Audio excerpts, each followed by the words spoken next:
Well, it's at the hour, so I think we can get started. So welcome everyone. The chair of the session is Leo Tsukada. And Leo, please take it away. Yeah, thank you for joining. This is a techniques model searches session. I'll be chairing this session. I'm Leo Tsukada from Penn State. Before we get started, there are some notes about how this session proceed. Each speaker has 15 minutes for talk and another 5 minutes for Q&A session. And audience can write your questions in chat box during the talk and ask the question during the QA session. Right, so the first speaker is Hannah Griggs, who's going to be talking about a hierarchical approach to multi-messenger gravitational wave searches. So Hannah, please take it away. So, hi everybody, my name is Hannah Griggs. I'm a grad student at Georgia Tech, and I'm going to present some of the work we've been doing to develop a hierarchical approach to multi-messenger gravitational wave searches, as the title states. So the motivation for this work probably doesn't need much of an introduction. And multi-messenger astronomy with gravitational waves is an especially exciting aspect of the 04 run, where we may expect a non-zero number of gravitational wave multi-messenger events. Gravitational wave searches, though, can be quite computationally costly, leaving messengers with large catalogs like subthreshold gamma ray bursts, X-ray bursts, and in particular, neutrinos, the messenger that inspired this work. They pose a sort of massive follow-up challenge that hasn't been addressed within compact binary specific searches. IceCube alone, for instance, can see upwards of 50,000 astrophysical neutrinos a year. So if we want to correlate these with gravitational wave events, we need to be quick about it. So pointing to neutrinos as our inspiration here. To set the scene, we're doing this in support of PyGRB, which is the state-of-the-art modeled multi-messenger search pipeline in the LVK. And to give a general idea, PyGRB takes in the time and direction of arrival of a gamma ray burst, and at the other end gives a detection probability. The takeaway, though, is that PyGRB is costly. We can only analyze order of 100 events a year, hopefully more with the 04 configuration. And if you'd like to know more about the ongoing work to upgrade PyGRB, another one of our graduate students here at Tech, Aaron Vincent, has a poster about that. So be sure to check that out. But in any case, even with the 2 times or 10 times speed up, we're still left with a multi-messenger gap. So how can we use PyGRB for as many events as possible without using too many resources? So the answer that we explore here is to set up a hierarchy. We introduce PyNew, which is a quick way to say PyCBC-based search for gravitational waves associated with multi-messenger events. We envision it as being flexible to types of events. So PyNew might be a little bit of a misnomer. But PyNew would act as a pre-selection step to PyGRB, which will make physics-informed selections of triggers that look interesting, quote unquote, enough to warrant to follow up with PyGRB, which will then handle a detection or rejection statement. So those physics-informed steps include using the small directional error around photon or neutrino events. So I'll just run through the idea here just for the sake of illustration. We take inspiration from how PyGRB does this and distill it down to its very essential parts. The first cut that we make is on the time delay between signals in different detectors. So if we consider these Mach SNR time series, basically what gets spit out of a multi-messenger or match filtering search, we can see a few regions of elevated SNR within the light travel time between the detectors. So that's our construction here. From PyCBC's all-sky perspective, any number of these triplets would make a good candidate. But if we know ahead of time where we expect the wave to come from, we know which order should hit the detectors. First 1, then 2, then 3. So by the standard, we can rule out the right and only accept the left. So that's great. But we can also use the direction of arrival in a little bit different of a way to enforce which detector should see the highest SNR for a given event. So if we imagine, say, a neutrino comes in right on top of Hanford, then we would expect the event to be strongest where the detectors are the strongest, at Hanford. Then Livingston, then some mysterious third detector in the middle of the ocean chosen for simplicity's sake. But as we can see, the triplet that passed for our last cut no longer makes this cut.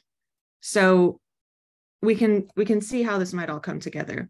But at the end of the day, we're constructing pi-nu to approach the SNR that pi G or B achieves, but specifically through minimally invasive cuts and reweightings of all sky triggers. Okay, so to this end, we can think about the role that pi-nu plays in 2 ways. The essential methods involved in pi-nu can be contained in just a few files in the PyCBC workflow. So it's easy to embed in a standalone search or to pluck it out and apply it to existing match filtering results.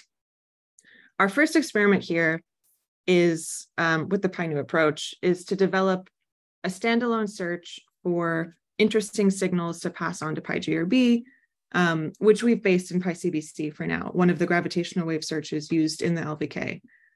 To make a standalone search computationally feasible, we need to make some concessions compared to a full PyCBC all-sky search. So on top of cutting down triggers with the methods I just introduced, we target match filtering stages in 2 ways. We run on less data, just 30,000 seconds out of the typical week-long chunk. And 2, we reduce the template bank used in each match filtering job, which is where most of the time in these analyses is spent. After I discuss how we do a standalone search, though, I'm going to dive a little deeper into the pi-nu methods that make up the pre-selection. And this is the part that's truly modular and can be applied to any number of all-sky searches, like even beyond PyCBC. So as I mentioned, for pi-nu to act as a search, we need to cut down on time spent on match filtering. And the key to this is thinning out our match filtering template bank. So in this example, I show the template bank used in the targeted pi G or B searches in the 3rd observing run. And as we can see, we focus on systems with neutron stars present, which makes sense. We're looking for EM bright signals.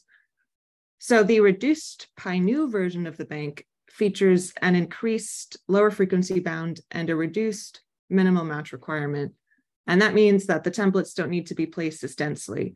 So with these cuts, we remove about 100,000 templates, which amounts to each in spiral job, kind of the main chunk of PyCBC match filtering. Each of those jobs takes around 6,000 seconds less computational time. So that's good. That's time savings. That's what we're looking for.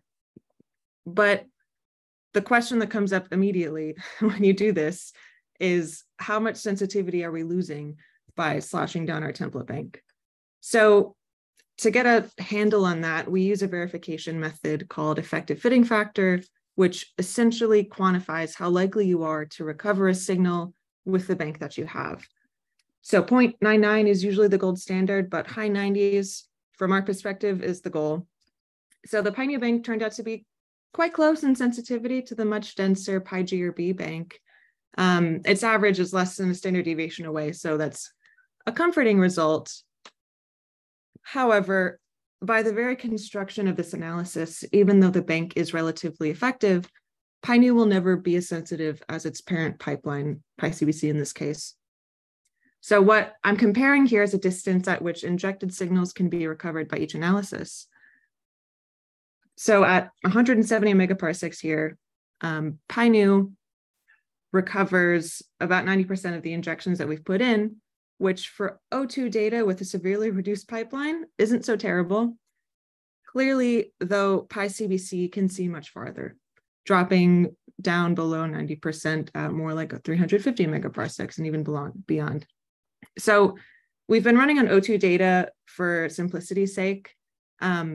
So the comparison with O3 PyCBC isn't perfect, but the standalone search was constructed to be less sensitive. So we'll never see the two equalize. Now, it's useful to be able to run our own match filtering in cases where an all-sky search may not exist yet, if we can imagine a use case in the online sense. But even then, the modular nature of PyNu methods make it a prime candidate for sitting on top of live searches, kind of siphoning off triggers to identify interesting signals in tandem with established online pipelines.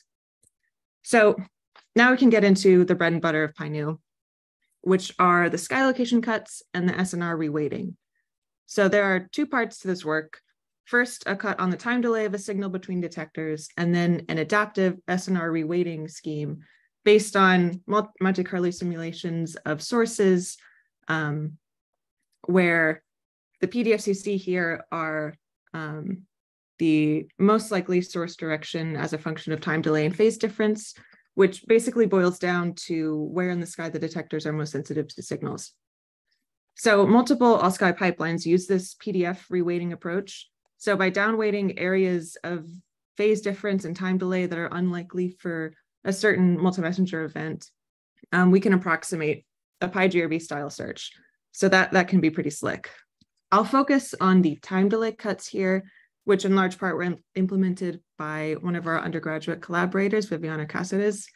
And as I mentioned, to that effect, all sky searches use indiscriminate time windows determined only by the Earth transit time between detectors. But PyNu searches only the expected time delay from our multi-messenger event.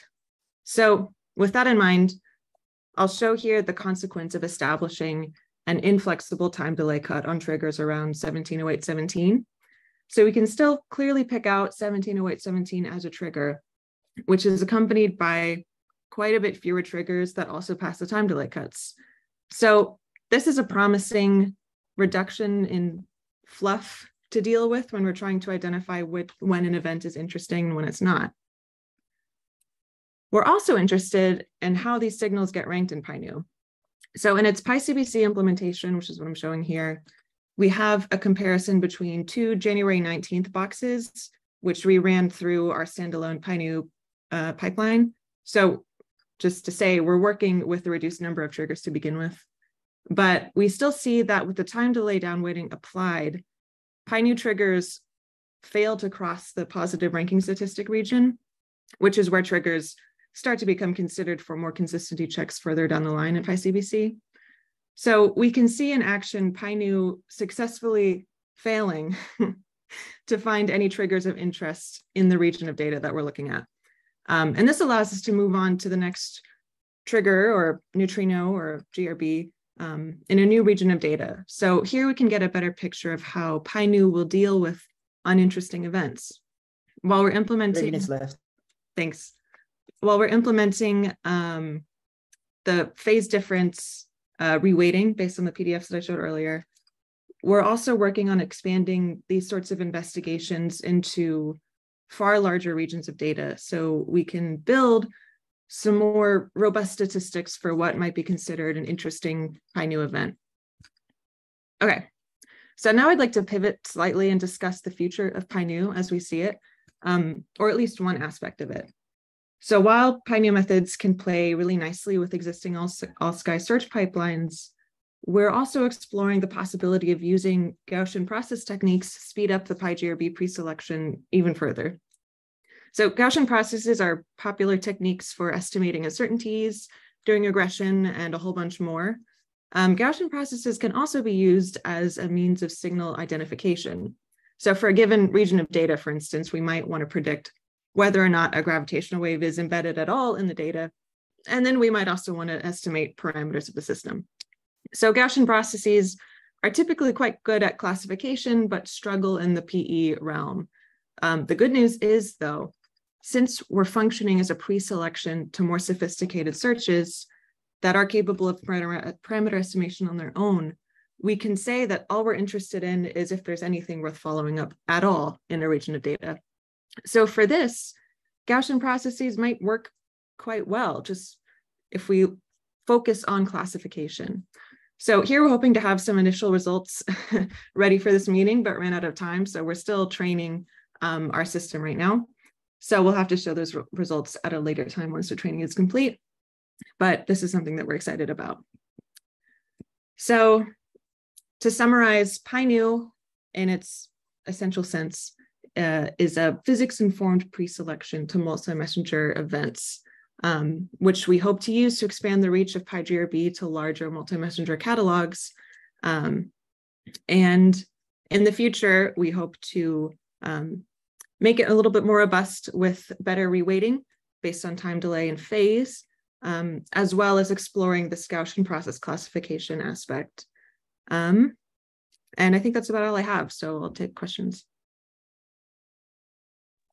Thank you, Hannah. If you have a question, please raise hand. You can write one in the chat box or just speak up. So actually, I do have one about, Ben has a hand up, so please go ahead. Thanks. Yeah, really nice talk, Hannah. I was wondering, can you explain a little bit more about how this Gaussian process thing works?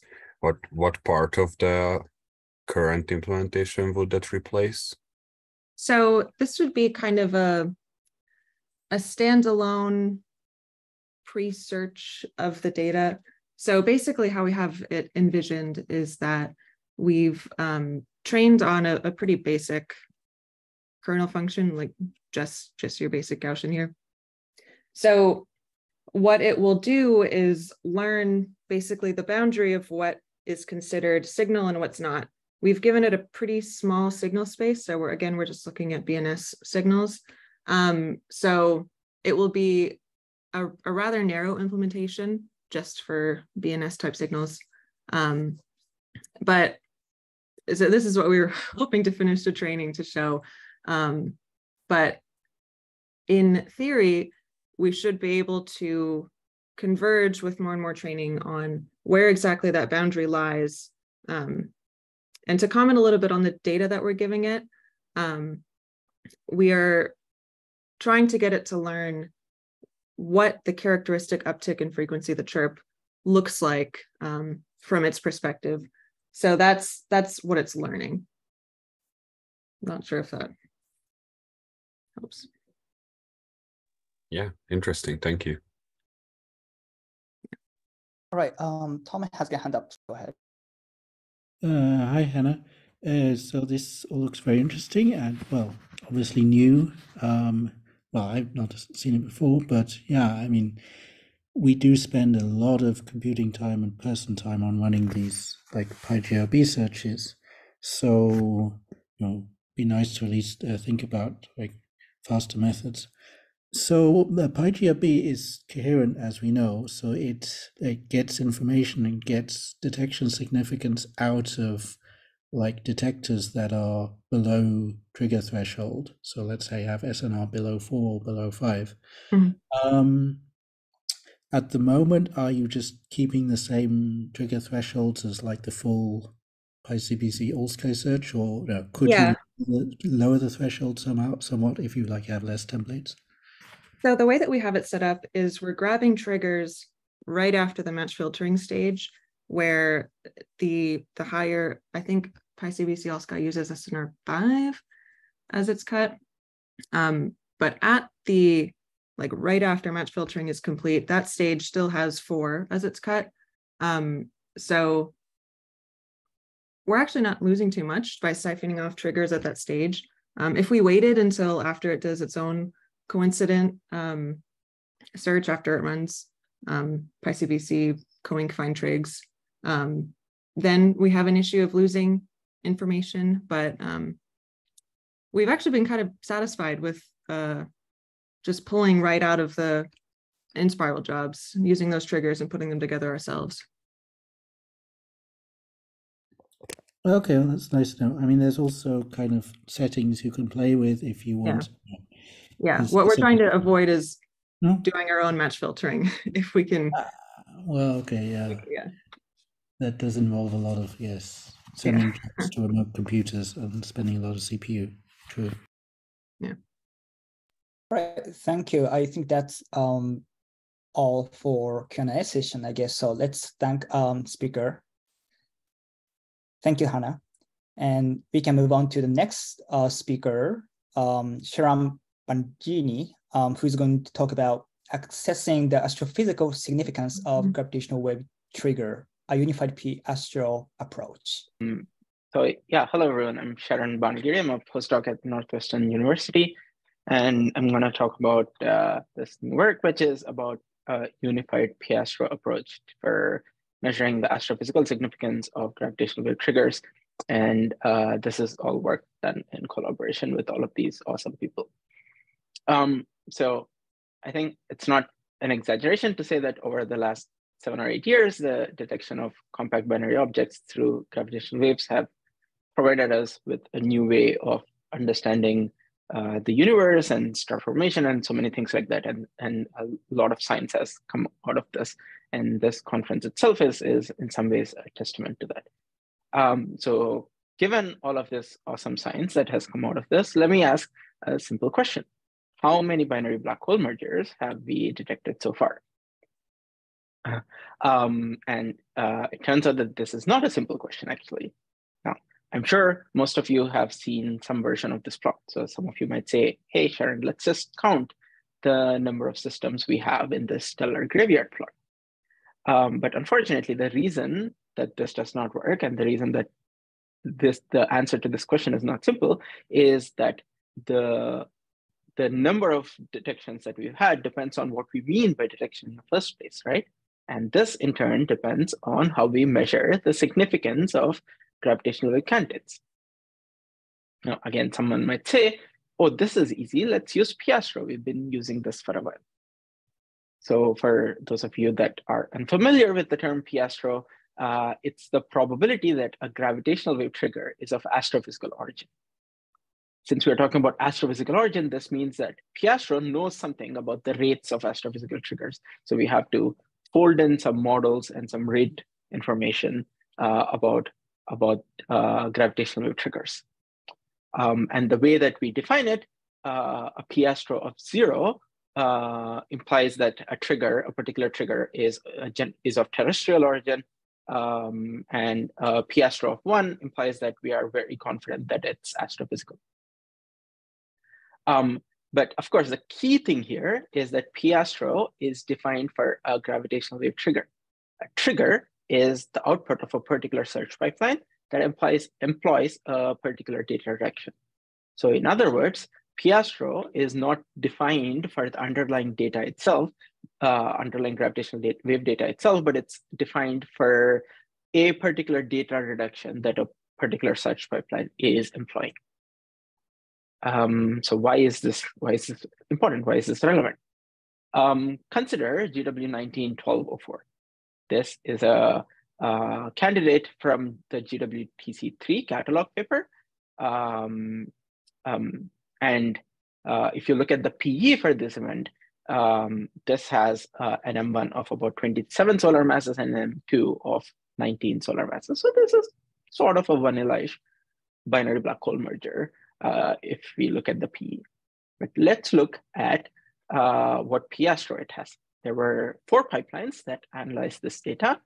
And depending on which pipeline you look at, you get p-astros anywhere from less than 0.01 to 0.74. So they range basically the whole gamut, right? And there are several triggers like this. And of course, what's happening here is that we have multiple search pipelines that are analyzing the gravitational wave data, and each of them have different knobs, and they have different ways they're turning the knobs.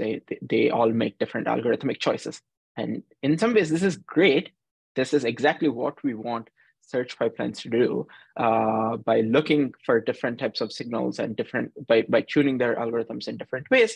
We are able to more thoroughly explore the gravitational wave parameter space and detect more triggers, detect more signals.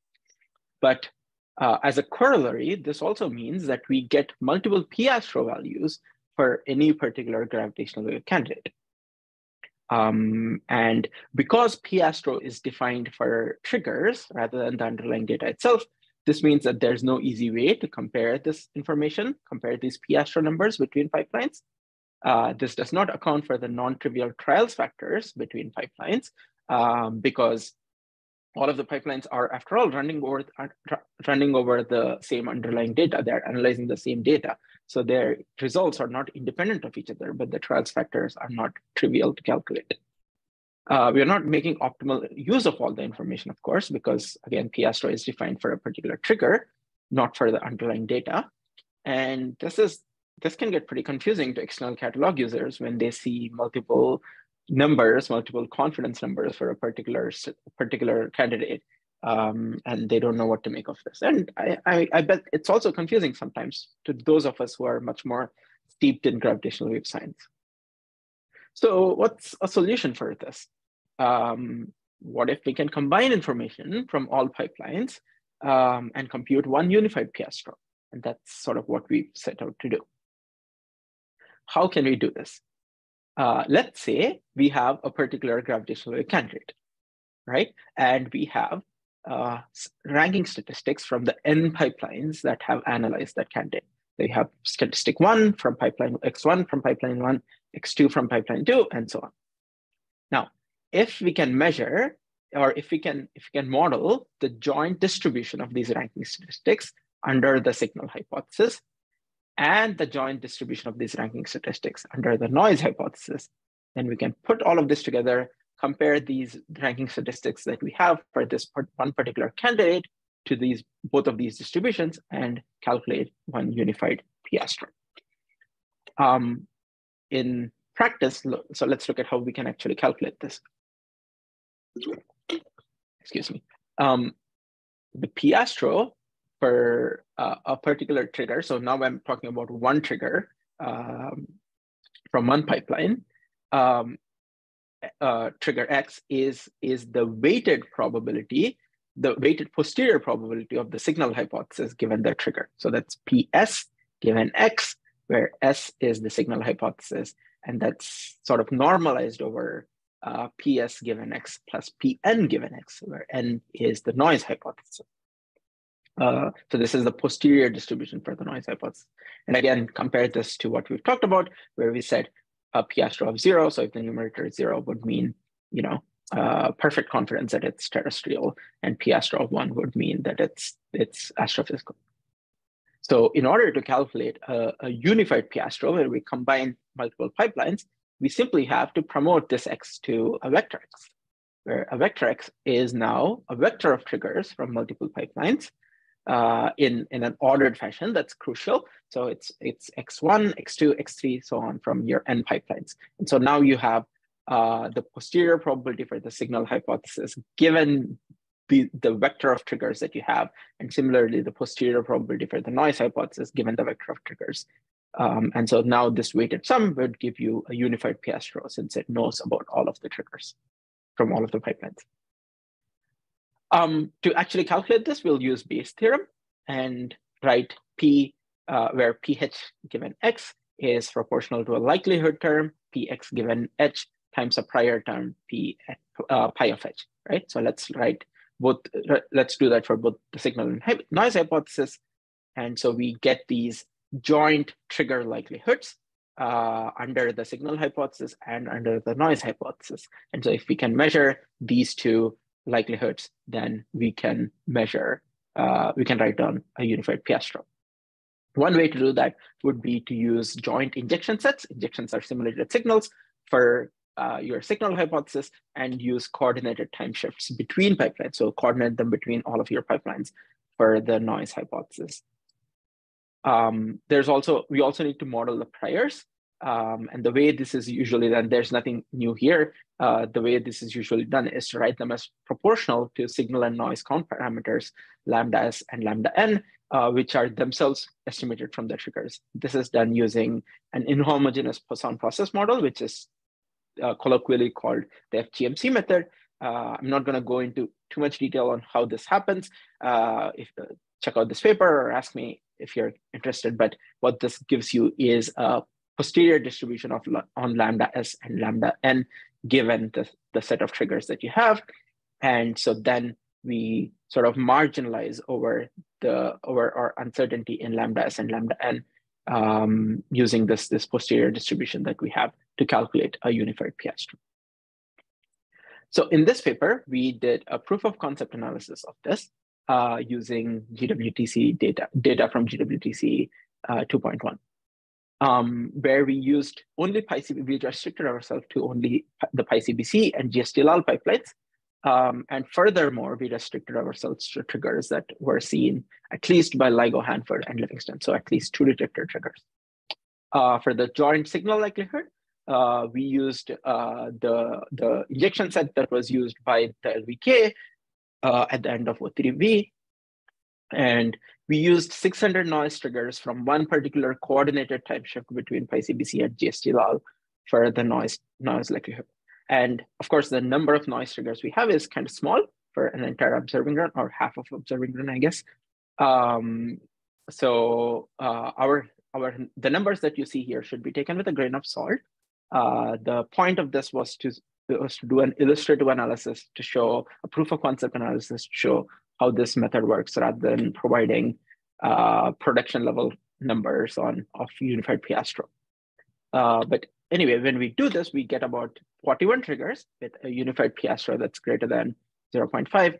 And this corner plot here shows the noise and signal likelihood, noise and signal count posterior distributions when in this unified analysis. And all of this is broadly consistent with what we have in GWTC 2.1. Now, I'm not going to show you a table of triggers and their p-astros, but just to illustrate how this works, how this looks like, consider GW 190521. It had a GST-LAL p-astro of 0.79. It had a PyCBC p-astro of 0.96. And when you put together the information from both pipelines, you get a unified p-astro that's greater than 0.99 in our model. Again, take this with a grain of salt because of the paucity of noise triggers that we have. One interesting thing that we are already starting to see is that information is correlated in the is contained in the correlation of statistics between pipelines. So this is a corner plot of the signal likelihood between PyCBC and GST-LAL. The exact form of The exact form of beta itself is not super important, but what we are starting to see is that there is a structure which says that high beta in GST-LAL should imply a higher beta in PyCBC as well. And what that means is, for example, if you see a trigger which has a very low FAR in GST-LAL and a very high FAR in PyCBC, then the analysis starts to think that there's something fishy going on here, because you wouldn't normally expect that if you just look at the distribution of injection triggers. And so this sort of correlational information between pipelines, it will automatically get passed on to the unified p-astro that's being computed. I'm just going to do a takeaway slide, and rather than, as I said, I'm not going to show you a list of triggers, but come talk, ask me if you're interested. Takeaway is we can now combine information from multiple pipelines. We have a method to do that in a statistically consistent manner and calculate a unified p-astro. We are already starting to see that there is valuable information that's in the correlation of triggers between multiple pipelines. This will also help us as we add more pipelines to this process. With a unified p-astro, we can actually consistently incorporate subthreshold triggers into population analyses. Oops, they should say population analyses. There have been methods developed primarily by Shanika Galudage and Javier Roulette on how to incorporate subthreshold triggers, but this relies on using p-astro. And with multiple pipelines giving their own p-astros, it was a little hard to do this. But if we have a unified p-astro, we can actually do this. But of course, for any of this, we need to get we need further development for accurately modeling the noise distribution In this analysis, we only had 600 triggers for the noise distribution, and so that meant it would be a little hard to take the numbers fully seriously. But we need more time shifts or some other methods to compute these joint noise distributions between pipelines. And of course, we also need to incorporate more pipelines for realistic analysis, do mass binning for to calculate PBBH and PBNS and so on, in addition to a simple p-astro. So I'm going to leave it at that, and thanks for listening, and I can take any questions. I actually have one. It might be a bit technical, but in the noise model PDF that you showed for GST-Lao CBC, and we as an author, we kind of realized that there it's tricky to get many triggers from some pipelines, and also there's might be a way to better estimate the PDF out of given small number of triggers, than like not just KDE, but could be other ways to do density estimate. Have you ever looked into that? Yeah, that's a good question, and this is something that I'm actually thinking about. One thing I've realized after I finished this work is that it's a little subtle which information we don't have, right? Because we actually have the marginal distributions of these likelihoods. So if you look at this joint noise likelihood that we are trying to estimate, it's an n-dimensional object depending on the number of pipelines we have. But each pipeline already has their own background information, right?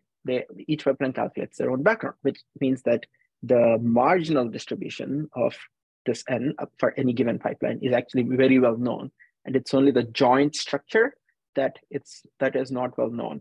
And so I'm currently thinking about ways by which we can incorporate that information consistently, so that for whatever one-time shift or two-time shift that we can do, all of that information just goes into estimating the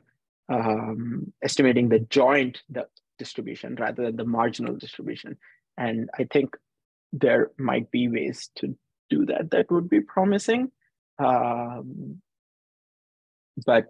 yeah, I don't have like anything concrete on how much more information that will yield at the moment. Yeah, that's all interesting. Thank you. Any other question? Have you actually, sorry, another question. Have you actually tried another pipeline? Not yet. No, we haven't. That's on the to-do list as well. Okay, thanks. Right, cool. I guess we can move on. Thanks, Sharan, for the nice talk. Third speaker is Grant Meadors, who is going to talk about quick approximations to LISA's WhiteDwarf galactic background. Thank you, and I'll start sharing my screen now.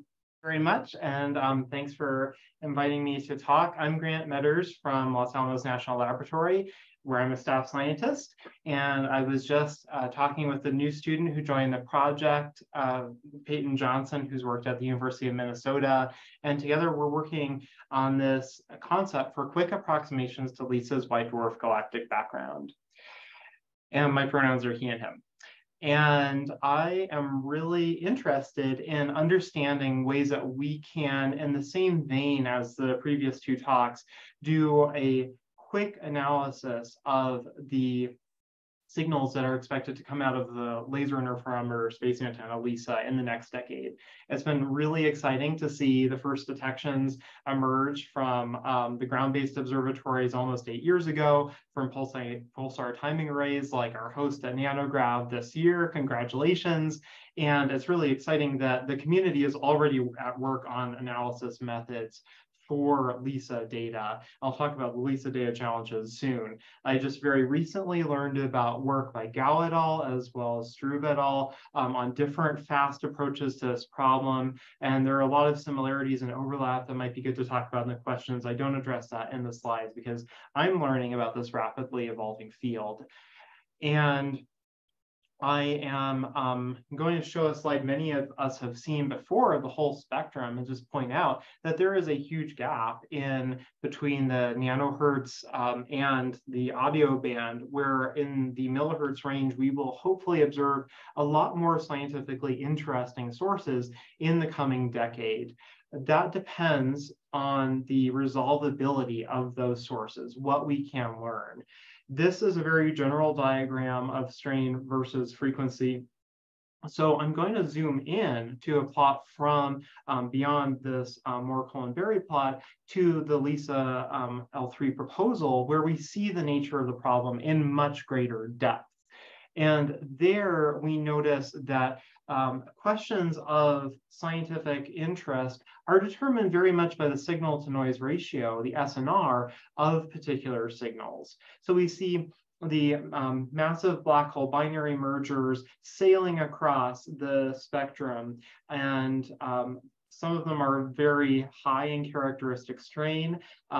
Others are almost blending into the background of galactic binaries that we see in blue towards the bottom.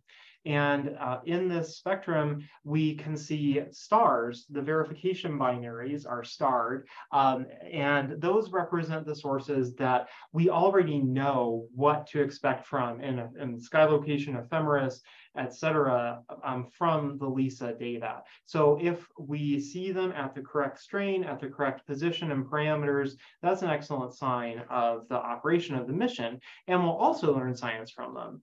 The SNR greater than 7 galactic binaries are things we have not yet been able to see electromagnetically, but we will resolve, we hope, in the LISA data. The gray galactic background is the population of white dwarfs that we don't have the ability to resolve, most likely in this model. And to give you some perspective, we think there are roughly 10,000 or so of the resolvable and millions of the unresolvable sources. So the key question is, can we make more resolvable? Because those unresolvable ones blend into a background that in fact creates a noise source. And we'd like to learn about the characteristics of those white dwarf binary systems. So as a quick refresher, all of these things can, and in fact have been modeled. We're familiar with the wave equation from Einstein that gives us the right mechanics to talk about the problem. All of the models so far, as I know, have only dealt with the two allowed polarizations from general relativity, the plus and cross, which is of critical importance, as I'll mention later when I talk about antenna functions. But the key takeaway here is simply that given a source model and given the detector model, including noise, we know exactly how to simulate and recover this data. The recovery is dependent on a known likelihood function, which I will not write here, but it can be done in a fully Bayesian way, and in fact has been in the global Bayesian fit. And this process is, in many senses, the correct one, but also a computationally expensive approach, which is what I'm talking about, quick approximations.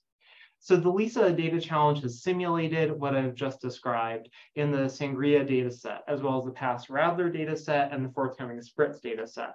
Here in Sangria, we see the strain versus time, a time series over the course of a year of the gravitational wave sources all superimposed. And this is one of the combinations of the intersatellite laser links known as XTDI strain.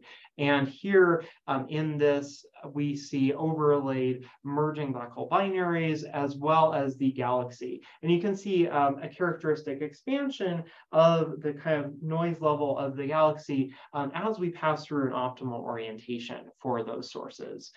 And in the frequency domain, some of these wiggles that have to be pointed out here really jump out in another sense, where you can see some of those mergers move up in frequency, sweeping upwards as they approach coalescence.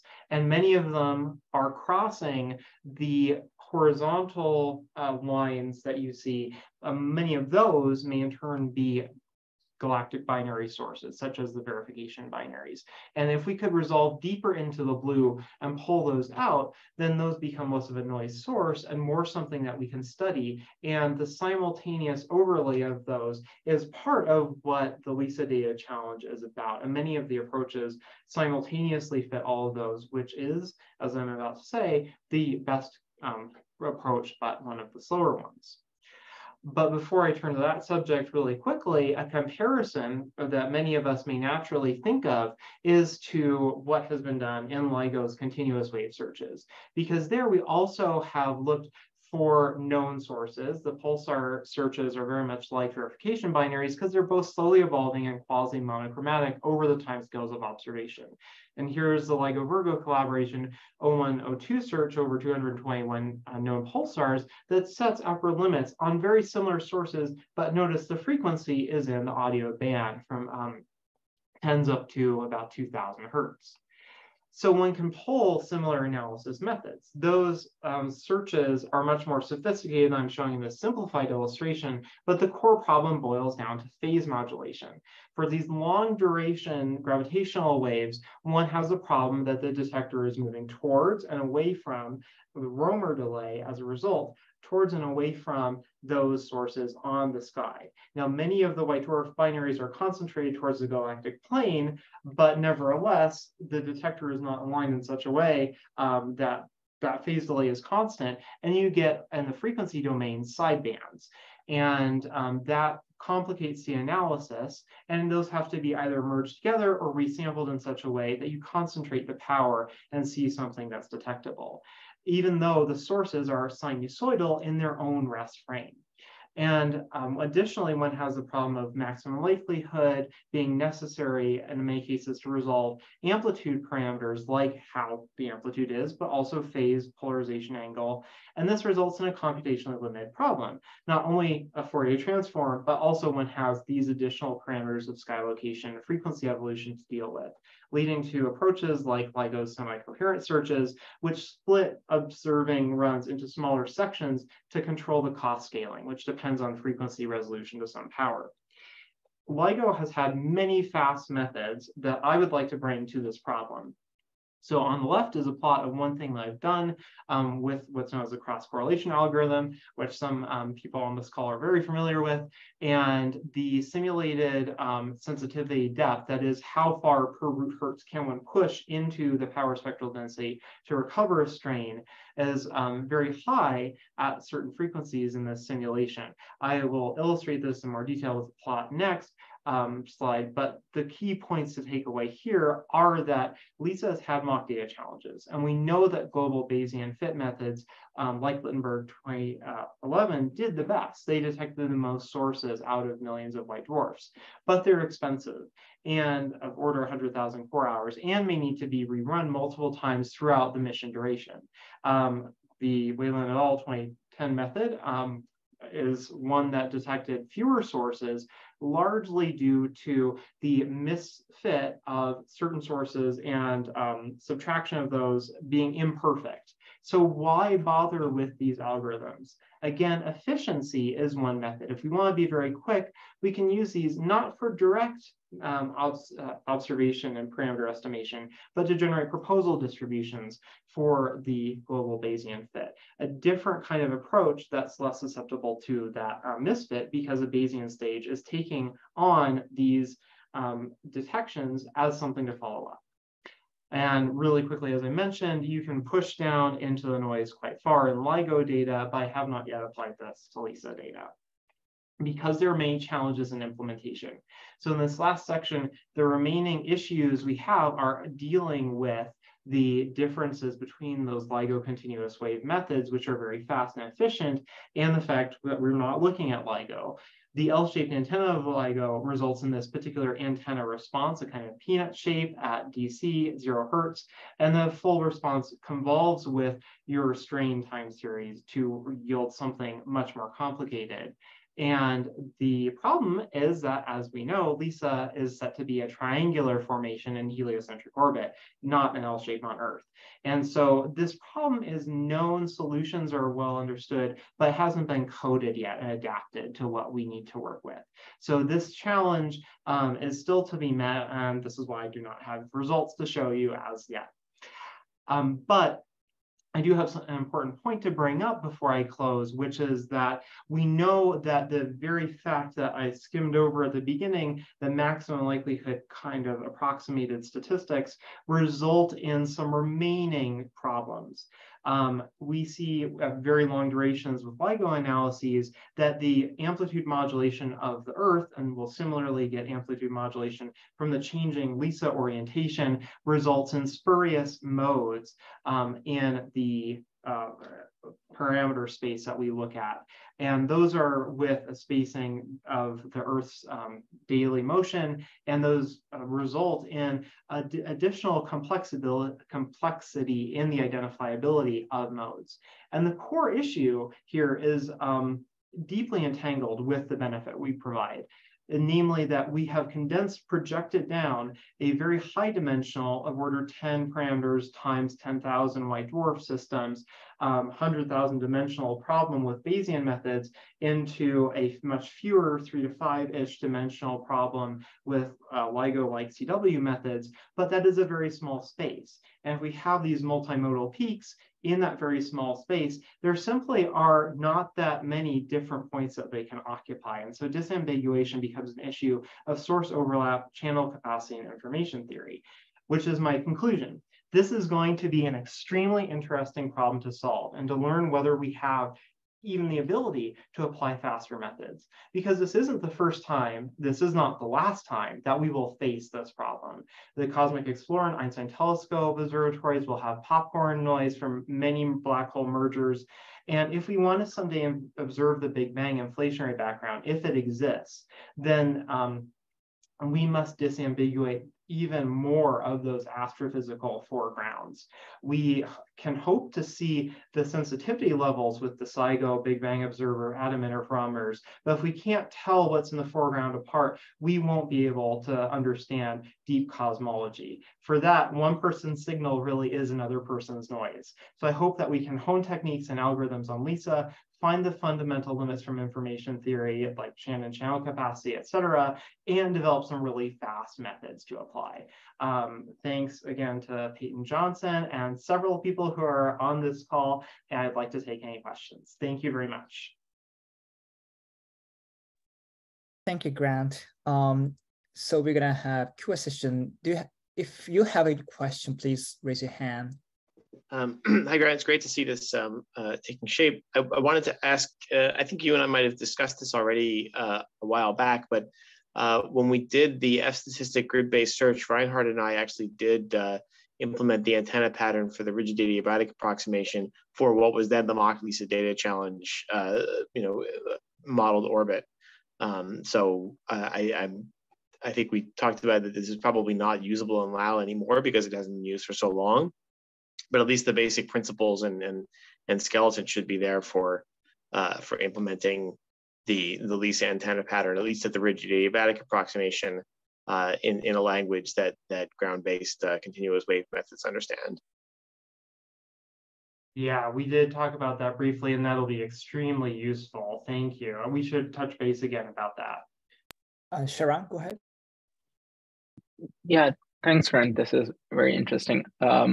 I was wondering if you have thoughts about not like digging all the way into the foreground/background, but also modeling it as its own confusion noise at some point, so that you would have 3 terms rather than 2 terms in the likelihood that you're. Yeah, I think that is how some methods like the GBF may do it, as modeling it as an additional noise source that's also fit. That's worth exploring, bearing in mind that this particular thing is a frequentist approach that makes it very difficult to describe that way. But I'll think about ways to do it. I see Carl has a question too. Hi Grant. Thanks for the nice talk. So it's more just to follow up on what John just said. So about the entanglement pattern stuff in LEL. It still exists. So if you want to use it, you'd probably have to test it carefully to make sure it's still working. But as far as I know, it's still, the infrastructure is still there, and like the F statistic has the extra terms you need for the rigid adiabatic approximation, all that kind of stuff. So that would seem like a good starting point if you're looking to reuse some of the CW techniques. Sounds very interesting. Thanks. Yeah, that'd be delightful. I think I may have to change the length of the arms, but the other things should be very similar from 2010. Thanks again. Let's thank Grant for the nice talk. Thanks. And we can move on. So next speaker, sorry. So we're going to have 10 minutes break. And so please come back here in 10 minutes past the hour. All right, I think we can resume the session. Next speaker is Ben Grace, who is going to talk about continuous gravitational waves from young neutron stars. So please take it over. Yeah, so hi everyone. So my name's Ben Grace. I'm a final year PhD student at the Australian National University. And my work has been focused on adapting continuous wave search techniques to be sensitive to young neutron stars. So my project has had a particular focus on looking for young neutron stars from the binary neutron star merger GW170817. So in the context of my project, young means anywhere from a neutron star from the moment of birth to a few decades old. So when we're considering possible remnants from a binary neutron star merger, there's typically three scenarios we consider. So the first is that we might have the remnant might immediately collapse into a black hole. The second is we might have some kind of exotic neutron star forming before, with a finite lifespan, before it too would collapse into a black hole. And then finally, we might have some stable, long-lived neutron star forming. Now, so my work has been primarily focused on these last 2 points on the slide, where we might have some neutron star forming, which at least has some kind of intermediate duration lifespan before it may or may not collapse into a black hole.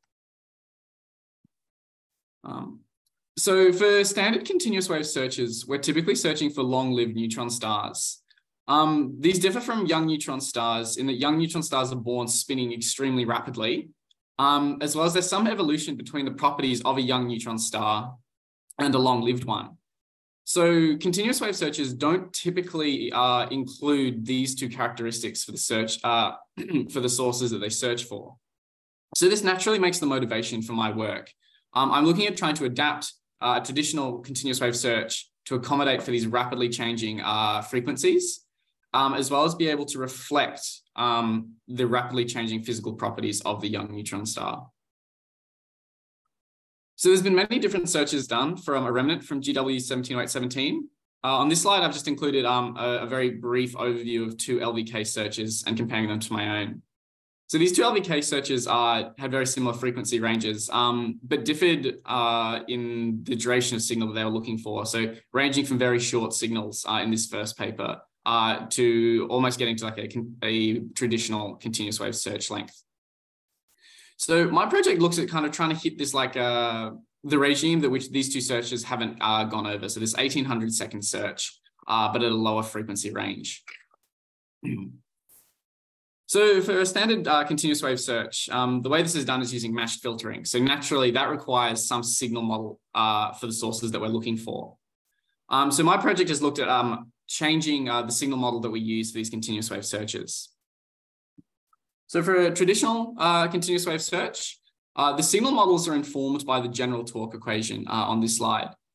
So the general torque equation gives us the frequency evolution of a neutron star. So here F is just the frequency of the neutron star with a dot, being a derivative with respect to time. K is just some physical constant, which reflects many of the physical parameters of a neutron star. So things like its mass, shape, charge, a lot of unknown quantities. So there isn't really any good gauge for the kinds of K values you might expect to see. And then finally, N is the breaking index, which indicates the energy mechanism through which the star is losing energy. So the values of interest for my work are N equals 3 and N equals 5. which indicate energy loss through electromagnetic radiation and gravitational wave radiation exclusively. So the kinds of signal models we use for a traditional continuous wave search is we take a Taylor expansion or a series expansion of the general torque equation. And then we use the general torque equation to inform what parameter space each of the parameters in that series expansion might have. So for a continuous wave search, these series expansions work really well for these kind of monochromatic, slowly changing signals. So we can see that here on this slide, where a Taylor expansion of the expected spin down of a neutron star remains pretty accurate on the order of decades. Now, unfortunately, this isn't the case for young neutron stars. As it turns out that if you take a Taylor expansion of the torque equation in the regime of a young neutron star, where it's spinning very rapidly at birth and spinning down over a short period of time, your Taylor expansion, regardless of the order of the expansion, has a finite interval of convergence. So what this means is, at some point in time, your approximation will begin to diverge from the expected spin down, as we see here on this slide here. So what this means is we need to look beyond series expansions for continuous wave models, continuous wave searches, if we want to search for these kinds of rapidly changing systems. So in my project, I've been looking at using a piecewise model. So for a piecewise model, we begin our signal model using some kind of approximation. And then if at any point in time that approximation begins to break down, we simply stop using that approximation at that point in time and then start a new piecewise segment. And then by repeating this process, you can have a signal model which is accurate to any arbitrary point of time in the future.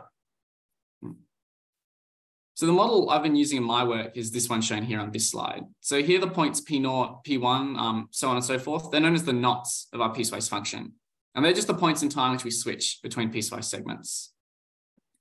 The actual model I've been using in my, the actual function on each segment I've been using is that shown at the bottom here. So here, these Gothic Fs, these are the parameters of our model. So the subscript J just indicates the knot that parameter is attached to. And the subscript S refers to the derivative order of that parameter. So these parameters are frequency parameters. So if S equals 0, this is a 0th order derivative in time of frequency. So that would be a frequency parameter. If S equals 1, it's a first derivative in frequency, and then so on and so forth. And then these B's, these are just the basis functions of our polynomial, of our model, sorry. And their subscripts just refer to the parameter that basis function is attached to. So the reason we've constructed our piecewise model in this way is we want our parameters to be have a clear physical interpretation. So we want our piecewise model to be equal to those parameters at the knot numbers that they're associated with, and have the piecewise model be equal to the derivative order of each of those parameters at the same point. So mathematically, it's these two conditions at the bottom here. So what this means is, for example, if we take this knot here, P1, we want our piecewise model to be equal to the frequency parameter associated with the P1 knot. Similarly, if we took a derivative of our piecewise model at the P1 knot, we want it to be equal to the first derivative parameter associated with that point. So on and so forth for each knot, so on and so forth for each derivative order. So if that's so, we end up with these 4 conditions here. So this may seem a bit convoluted, but the main motivation for this is our parameter space remains physical with a clear interpretation. But in order to have our piecewise model meet those conditions, mathematically, we have these requirements on our basis functions. Outside of these requirements, we have complete freedom to build our basis functions however we choose. So for simplicity, I've just chosen them to be polynomials, and then use this system of equations to solve for the coefficients of those polynomials. So when you do that, you end up with basis functions which look like this. So our piecewise model is just some linear superposition of these basis functions. So the parameter space of our piecewise model is, as I've discussed, so it's just the frequency of a neutron star and the frequency derivatives at specific points in time. So to actually construct a parameter space, similar to like a continuous wave search, a traditional continuous wave search, we use the general torque equation to inform us of the parameter space. And the way that we do that is we've just minimized and maximized the general torque equation over the breaking index and the K value. Now, one of the benefits of maximizing over the entire range of a breaking index and K value is you have a parameter space which is really flexible. So any templates you select from that parameter space may have a changing breaking index and a changing K value as the signal evolves. So this naturally reflects the changing physical properties that a young neutron star might have. One of the disadvantages of this, however, is that the parameter space has a large dimensionality. So every time you add a knot, you add a certain number of parameters. This isn't necessarily a problem, but it can cause a potential issue if your template bank grows too rapidly, which would naturally increase the computational cost of conducting your search. Right, so the search I plan to carry out is an F-statistic search, and the piecewise model has been constructed with that in mind. So F-statistic searches are match-filtered searches which use optimally constructed template banks. So in order to use those optimally constructed template banks, you need a linear signal model, and the piecewise model satisfies this. And as I've already mentioned, the parameter space is informed by the general torque equation. So this is the setup of the search that I plan to carry out, as well as the setup that I've used to conduct testing of the method. I won't go through all of these parameters. A few things I'll mention. So this S equals 2. So S is just the number of spin down parameters we include at each knot. So S equals 2 means we have a frequency parameter and a spin and a first derivative of frequency. So a frequency and a first spin down parameter. So the moment of inertia, ellipticity, and radius, we need to include these to give us an indication of what kind of K values we expect. And then as I discussed right at the beginning, we're doing an 1800-second search, and we're just doing a single segment, a piecewise segment. So it's a fully coherent search over half an hour. And to actually test the method, I've been using fake data generated using the Simulate CW module from LAL Suite. And the injected signals I've used are piecewise models, which have been randomly selected from inside the parameter space. Great, so we can actually start talking about some of the sensitivity estimates I've achieved with my method. So this figure has been edited from one of the two searches done right at the beginning of the talk. So this just shows the 50% detection efficiency with my piecewise, the results of my piecewise model shown in the orange here, compared to those results of the previous paper. So as we can see, my result is competitive with this method, going well below some of the results of that paper. I won't go into how I've calculated the sensitivities, but if you are interested, feel free to ask at the end. So what this means is this gives us the green light to go ahead, that the method is competitive with techniques already out there, and we should conduct a search with it. This just shows some numerical results that I've achieved. I won't go over these, but I've left them in there for anyone who's interested. So now that we have a green light to conduct a search, we obviously need to also estimate the computational cost of conducting it. This slide here shows two estimates of the computational costs using different methods. Again, I won't go into those, but feel free to ask if you're interested. But as you can see, both of these methods agree very well with the computational cost estimate. So the total wall time for this search is somewhere estimated at about 150 weeks with a template bank size of 10 to the 12. So on the machine that I plan to carry this search out, the expected duration to complete the full search is well under a week. So the next steps in my project are, so there's a mature draft of the methods paper. So stay tuned for that. After which there's searches and papers on the GW17817 and GW190425 binary neutron star remnants.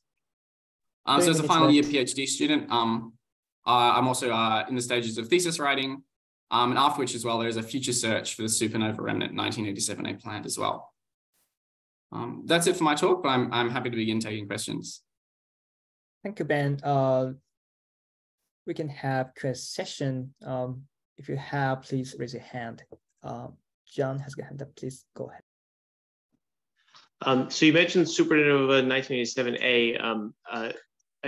There was a search that was done by Christine Chung, who was a student of Andrew Malados some years ago, using an early version of the cross-correlation pipeline.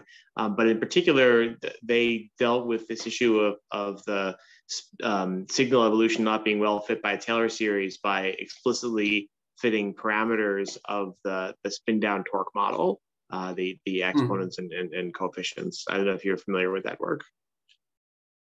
Not No, not particularly familiar, unfortunately, sorry. Sorry, you ask a comparison of what I've done to that work? Yeah, I think I just wanted to sort of alert you to that, and then to ask sort of how the methods compare. But so I would recommend that you look into that, and it's older work, so I think it just would be interesting to see like how the methods compare. So I think one of the unique things about what I've done here is that the piecewise model is extremely flexible. So you can have like you give it some set of initial conditions, but it explores the parameter space quite thoroughly, as well as like allows for changing. As far as I'm aware, I haven't seen any searches which accommodate for something so flexible, which is a point of difference between my method and others. All right, actually, I do have one. In a piecewise function, like you still could tweak the kind of stitching point between each piece, right? Like P0, P1 that you show in slides. And is that, for example, search sensitivity like sensitive to where you have the stitching point in the function? That's a good question. Right. That is a good question. The way that the search has been set up is that we've intended each of the piecewise segments to make like one individual like semi-coherent segment. So if you wanted to do a semi-coherent search, this is how you'd set it up. So naturally, how you choose the length of your segments will change how sensitive the search will be in different regimes. There's also limits to how long you can make the segments. So particularly when we're looking for signals which are starting at sort of 1 to 2 kilohertz, even with like small breaking indices and K values, the signal still changes very rapidly. And there is a limit to how well the piecewise model can model those rapidly changing signals. So there is like a maximum length of your segment that you can make. And then naturally with a continuous wave search, the longer your segments are, the more sensitive your search will be. So for these really like, for example, like for a 1 kilohertz search, you do need to think about how long that first segment is, so where you place each individual knot. So it's an interesting question. I have done more work on that, but if you are looking for more details, I'd suggest looking out for the paper that will be published soon. Thank you, that's interesting. All right, if there's not a question, though it's a bit early, let's thank Ben for nice talk, and we can move on. The next speaker is Vladimir Dergachev. Actually, his this talk is pre-recorded, so Maria, I think she's gonna put up the record, like audio, and share it here. Is that right, Maria? Yes, thank you. So this one is pre-recorded, so let's see how that works. Hello, this is Vladimir Dergachev, and I would like to show you today the Falcon Atlas of continuous gravitational waves. Continuous gravitational waves are thought to come from neutron stars and some other more exotic sources, but the neutron stars we know exist. A neutron star that rotates with some reasonably high frequency, like say 500 Hertz, will emit detectable gravitational waves if it has an equatorial deformation that is large enough. So in this picture you can see a bump on the side which will cause an equatorial deformation. The ones we look for are actually much smaller than what you will be able to see on a picture like this. Falcon was designed for making all-sky searches. These searches are computationally difficult because the sensitivity scales as a fourth root of a coherence length. Coherence length is a parameter used to describe how much data is combined. So the computing time scales, on the other hand, as a fourth power of a coherence length. So for example, if I wanted to double sensitivity with O3 compared to the results I'm presenting now, I would want to increase my coherence length by a factor of 16. While the computational time will then scale as 2 to the 16, which is 16,384. In fact, it can be larger because as the coherence length increases, you might need to take into account other parameters, like, for example, a second frequency derivative, that you could ignore with a smaller coherence length. So Falcon stands for Fast Loosely Coherent Search, and I will explain briefly what a loosely coherent search is on the next slide. I just want to emphasize that it was designed for all sky searches. It can also be used to study subsets of the sky, and for using coherence lengths on the order of a day. This is in contrast to a previous analysis that was done with codes using coherence lengths of on the order of an hour. We have published results using O1, O2, and now O3 data. So what is a loosely coherent search? A straightforward way to make a search is to use a match filter. Essentially, you take a known waveform, such as depicted over here, and you do a convolution or cross correlation or dot product with your data to see what's in there. In reality, the match filters can be a little bit more complicated, but since these are monochromatic sources, by and large, this is pretty much it. Match filters are optimal in situation when you just have this waveform. The problem is that when you're doing an all-sky search, you have a lot of waveforms. You need one for every position on the sky and every frequency and probably every frequency derivative and so on. And this is too many to search for because in this case the coherence length would be the length of your data. The only way to make such a search practical is to only use a very small piece of the data you collected so that the computational cost is small. One way to improve on this is to do a semi-coherent search where essentially you take your large data set and you chop it up into pieces. Each piece is then analyzed with a match filter-like search, and then they're combined. The problem with this search is that you do lose sensitivity since there is no requirement that the waveforms preserve phase across these different pieces.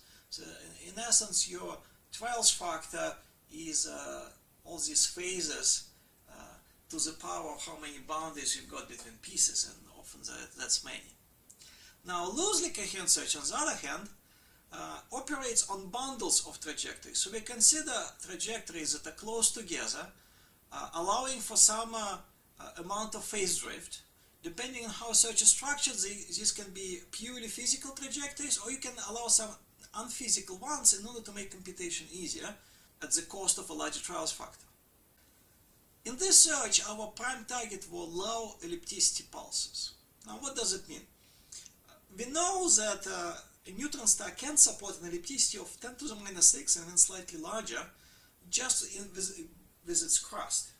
The simulations have shown that the crust is so strong that this is possible.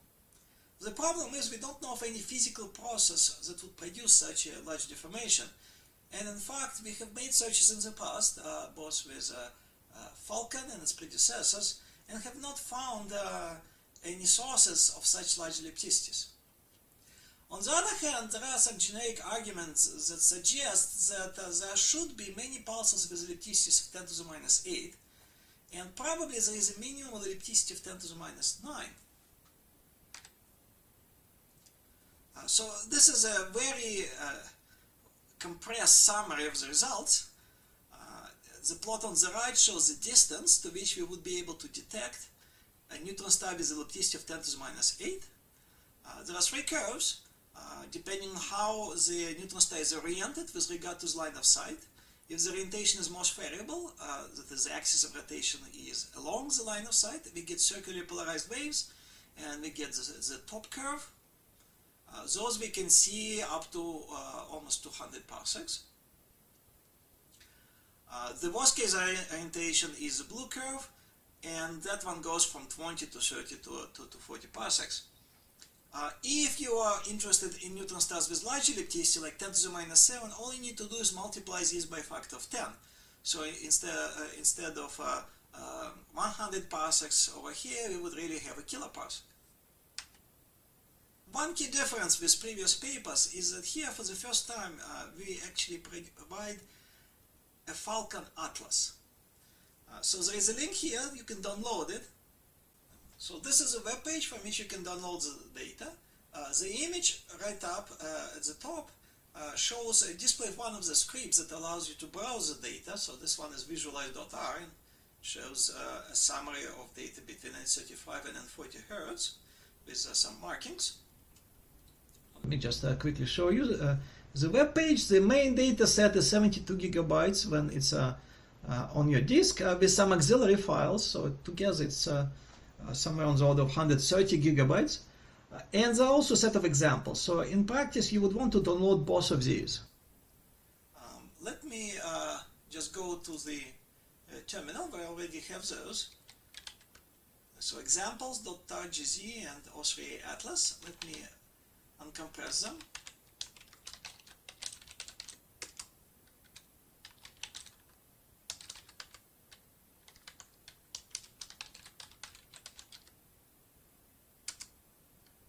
While the data is uncompressing, one thing to keep in mind is that Atlas is provided in a new MVL format. MVL stands for Mappable Vector Library and is designed for memory mapping data on disk. Memory mapping works best when your disk is actually a solid-state drive, and so while all the scripts will work with a regular spinning disk, I highly recommend having a solid-state drive either directly inside your computer or at least connected through USB 3 interface. Atlas is a lot of data and takes a while to decompress, so I've actually sped up this piece by a good deal. In reality, it will take several minutes to unpack. Yeah, move the window over here. And the first thing I want to show you is the visualize.r script.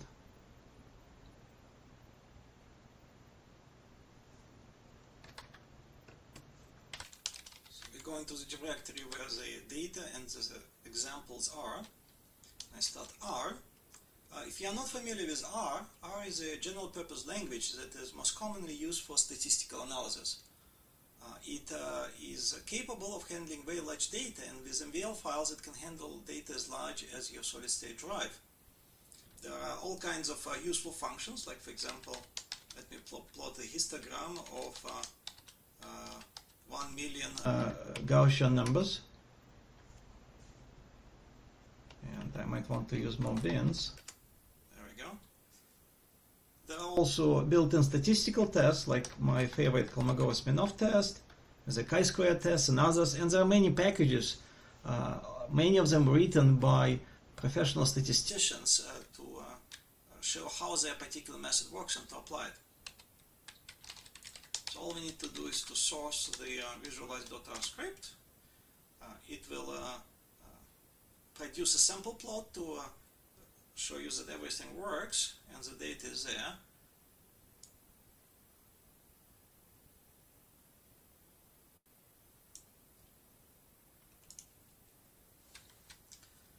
There is a help function, visualize.helps. I can remind you how to use it.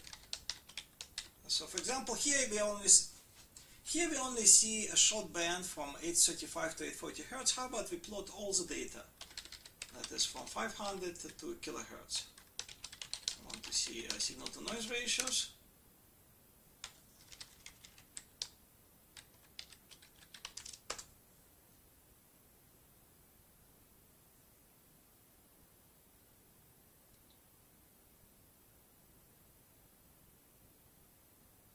There we go.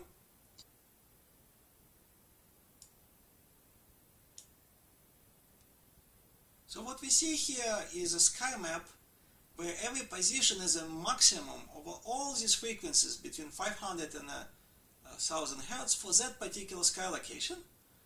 And on the bottom plot we have a maximum over every sky map for every frequency.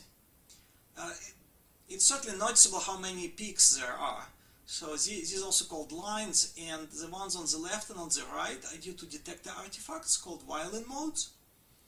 These artifacts originate from various optics being suspended by metal wires or glass fibers. Those wires or fibers vibrate, and we see a line in the spectrum. These sharp isolated ones with a diamond on top were actually detected as outliers, and they come from a hardware injection where a simulated pulse signal is introduced into the data to test the pipeline. That's how we know that everything works. Well, that and many other tests and simulations. Obviously, while this gives us a general overview of the data, it's not that particularly exciting because all we really see are artifacts. So let's zoom in onto a quite a portion of data, say between 700 and 800 Hertz.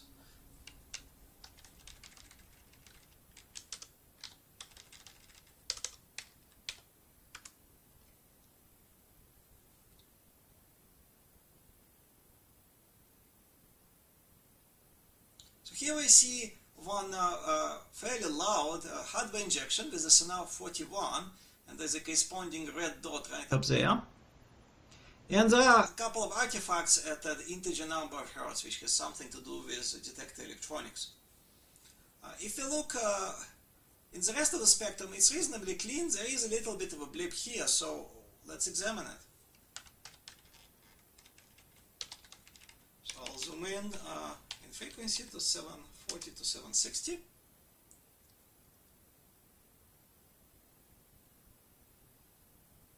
Now the highest outlier is not any known artifact, and it's actually not an outlier that has been detected by the pipeline either. Usually one would want to look at it a bit closer, so I'll narrow the frequency band even more to 744 to 746 Hertz.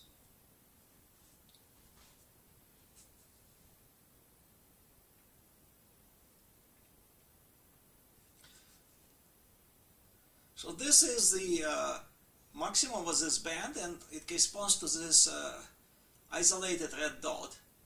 Now we know it's not an outlier, that is, it didn't pass all the stages of the pipeline. It is certainly loud enough to have been passed to the second stage and probably later ones as well.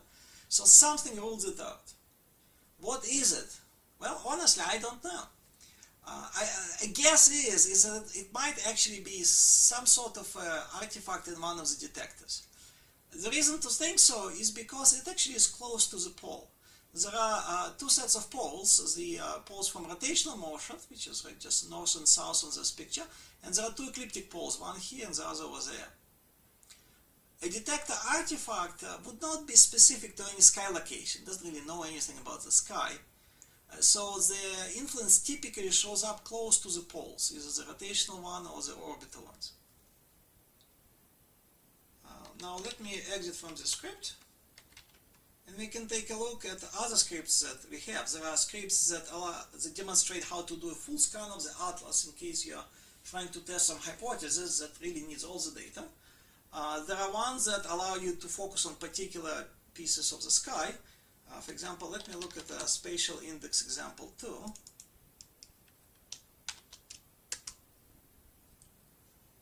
So this is an example script that pulls out data for a specific sky location. All you need to do is to change the coordinates. So, for example, let me put 1 here instead of 0. So now we are looking for the data corresponding to right ascension 1 and declination 0 in radians.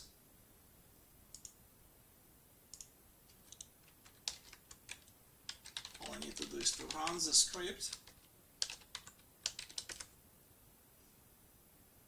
It's done.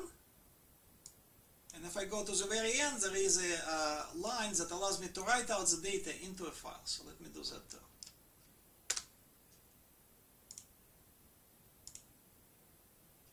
The data is just a regular CSV file, so here it is. Let's see what it looks like. And there we go, these are the numbers. We have several columns, the upper limit, the signal-to-noise ratio, the frequency where the maximum was achieved for signal-to-noise, and the start of the frequency band. And we have this from 500 Hertz all the way to the end of the analyzed region, 1000 Hertz. this is pretty much as if we had just made a dedicated search for the sky locations. These are the numbers.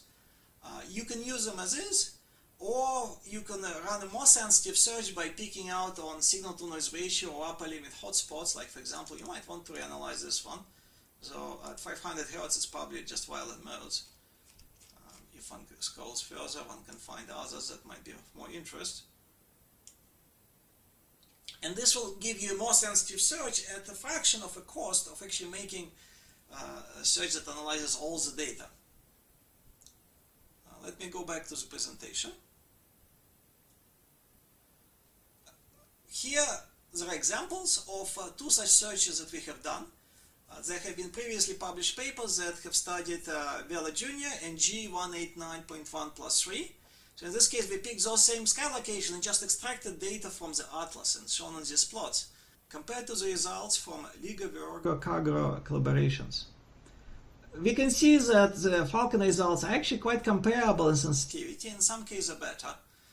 We also cover a higher frequency range for the G189.1. Our spin down range is different because our search focused on small ellipticities pulses, 10 to the minus 8, 10 to the minus 7. But these are results that you can use, and you can make your own searches for any location on the sky or any subset of it. A couple of words on MVL5 format. As I mentioned, it was designed for solid-state drives. It is not limited to the atlas. In particular, we have prepared a full Gaia DR3 dataset that you can use in conjunction with the atlas or on its own. Let me click on this link. So this is Gaia data. This is a sample plot that was prepared by going through that data, and there is an example that produces that plot that you can use. Gaia data is much larger than Atlas. In fact, the main data is 1.3 terabytes. There are also indices that are small enough you can just download them as is, but it's easier to get all of these with a torrent. So if you download this torrent file using BitTorrent, then you will get all of these MVL files. They are transmitted uncompressed so that you don't need double the space on your disk to uncompress them. The service is provided by Academic Torrents, which has these MVL files and many other data provided by other scientists. So in summary, our all-sky searches for continuous phase probe low ellipticity neutron stars, and for the first time we actually provided the data, the raw data of our search that you can use in your investigations. You're not really limited to just having the upper limits or the data for a few outliers. You have upper limits and signal-to-noise ratios and the frequencies for entire sky and entire analyzed band. There is a new MVL file format that you can use in your own searches, both for the data you produce, for the Gaia data, and of course it's used to release Falcon Atlas. And we have many examples that you can use as starting point for your searches. Thank you very much, and I would welcome any questions you might have, either directly to me or by email. Thank you, Maria. As it's recorded, we cannot have Q&A session for now, so I recommend, if you have a question, please email to him. So this brings us to the end of this session, and we're going to have next session in around 20 minutes at the beginning of the next hour. So yeah, thank you everyone for joining. Bye. Hello everyone. Welcome to the last session of the day. This is a techniques model searches session. So I'm Leo Tsukada. I'll be chairing this session. I'm from Penn State. And before we get started, there are some notes about how this session will proceed. Each speaker has 15 minutes for talk and another 5 minutes for Q&A session. And audience can write a question in the chat box or raise a hand at the end of the talk and speak up your questions. All right, so the first speaker is Rodrigo Tenorio, who is going to talk about muso-blind searches for young, isolated nearby gravitars. So please go ahead. Thank you, Leo. I hope that was a yes, so go ahead. Thank you very much. So my name is Rodrigo Tenorio. I'm a postdoc at the University of the Balearic Islands. And I'll be presenting this project it's basically a brief discussion on how to conduct blind searches for continuous wave signals in a way that we somehow fold in astrophysical information in order to make them more sensitive at a negligible cost in terms of both sensitivity and computing cost. So what I will be talking about are continuous gravitational wave signals. These are long-duration quasi-monochromatic gravitational waves that we haven't detected to date. And we'll be focusing on this basic model that consists on a neutron star that's spinning around with some frequency and is sustaining some form of a mounting on it, which is parameterized by this ellipticity epsilon factor here. The phenomenology of this signal is relatively simple. It's basically a monochromatic signal at the source frame that then when it gets into the Earth, it gets modulated because of the movement of the detector in the solar system by its center. That makes all sorts of complications in terms of how many templates we need to look for and all that, but we'll get to that whenever we need to. And so the reason we look for these things is because they would allow us to understand many of the physics that are going on in this sort of bodies. So for example, when it comes to neutron stars, we know, or we somehow expect, that there should be a broad range of uncertainty on the electricity that these things can sustain. We know, or we have different models or different results that tell us that they span like 6 or 7 orders of magnitude. And we will be talking about this model of a mountain, but other models have a similar, let's say, uncertainty. And also we have another problem, is that we currently observe most of the galactic neutron stars as pulsars. That's basically, we pointed a telescope to them, and we get some sort of pulsation from them. And that's basically that amounts to, let's say, 3,000 elements or 3,000 bodies nowadays that are listed in the 18F catalog. But we expect like 10 to the 8 of these objects to live in the galaxy based on population estimates. And out of those, just a small fraction, which is 10 to the 5, are expected to be active pulsars. So all in all, continuous waves could be a way of observing a good fraction of the neutron star population. It could be basically the only way we have to try to estimate or investigate their interiors, and we should be able to, construct searches that try to reflect as much as we can the knowledge that we have about these objects in a way that it allows us to do detections even in this unclear scenario in which we're living nowadays. The type of searches that we conduct for these sort of signals can be split depending on the amount of information we have about the sources. I'll be basically highlighting 2 cases. The most simple way are the targeted searches, which are searches pointing at a specific source that we have observed through electromagnetic emission. That's basically, we know where the pulsar is, and that means that we know how it is spinning and how it's spinning down, and we know everything about the evolution of the system. So we can do a very, very cheap search about, or at that point in the parameter space. That basically means that we can go very down in the noise, and we can actually get a very strong upper limit on the sort of emission that we would get from it. But at the same time, we are limited a lot the sort of emission that we could get from this body, in the sense that we are phase locking the gravitational wave emission to the electromagnetic emission. On the other side of the spectra, we have the so-called blind searches, where we don't assume anything specific or nothing, whatever you want to say, about the source that we're looking for, other than it's a quasi-monochromatic emission, and that thing needs to get to the Earth, and if it gets to the Earth, it's going to get modulated by the Doppler modulation that I previously mentioned. But other than that, we are not saying anything about the source.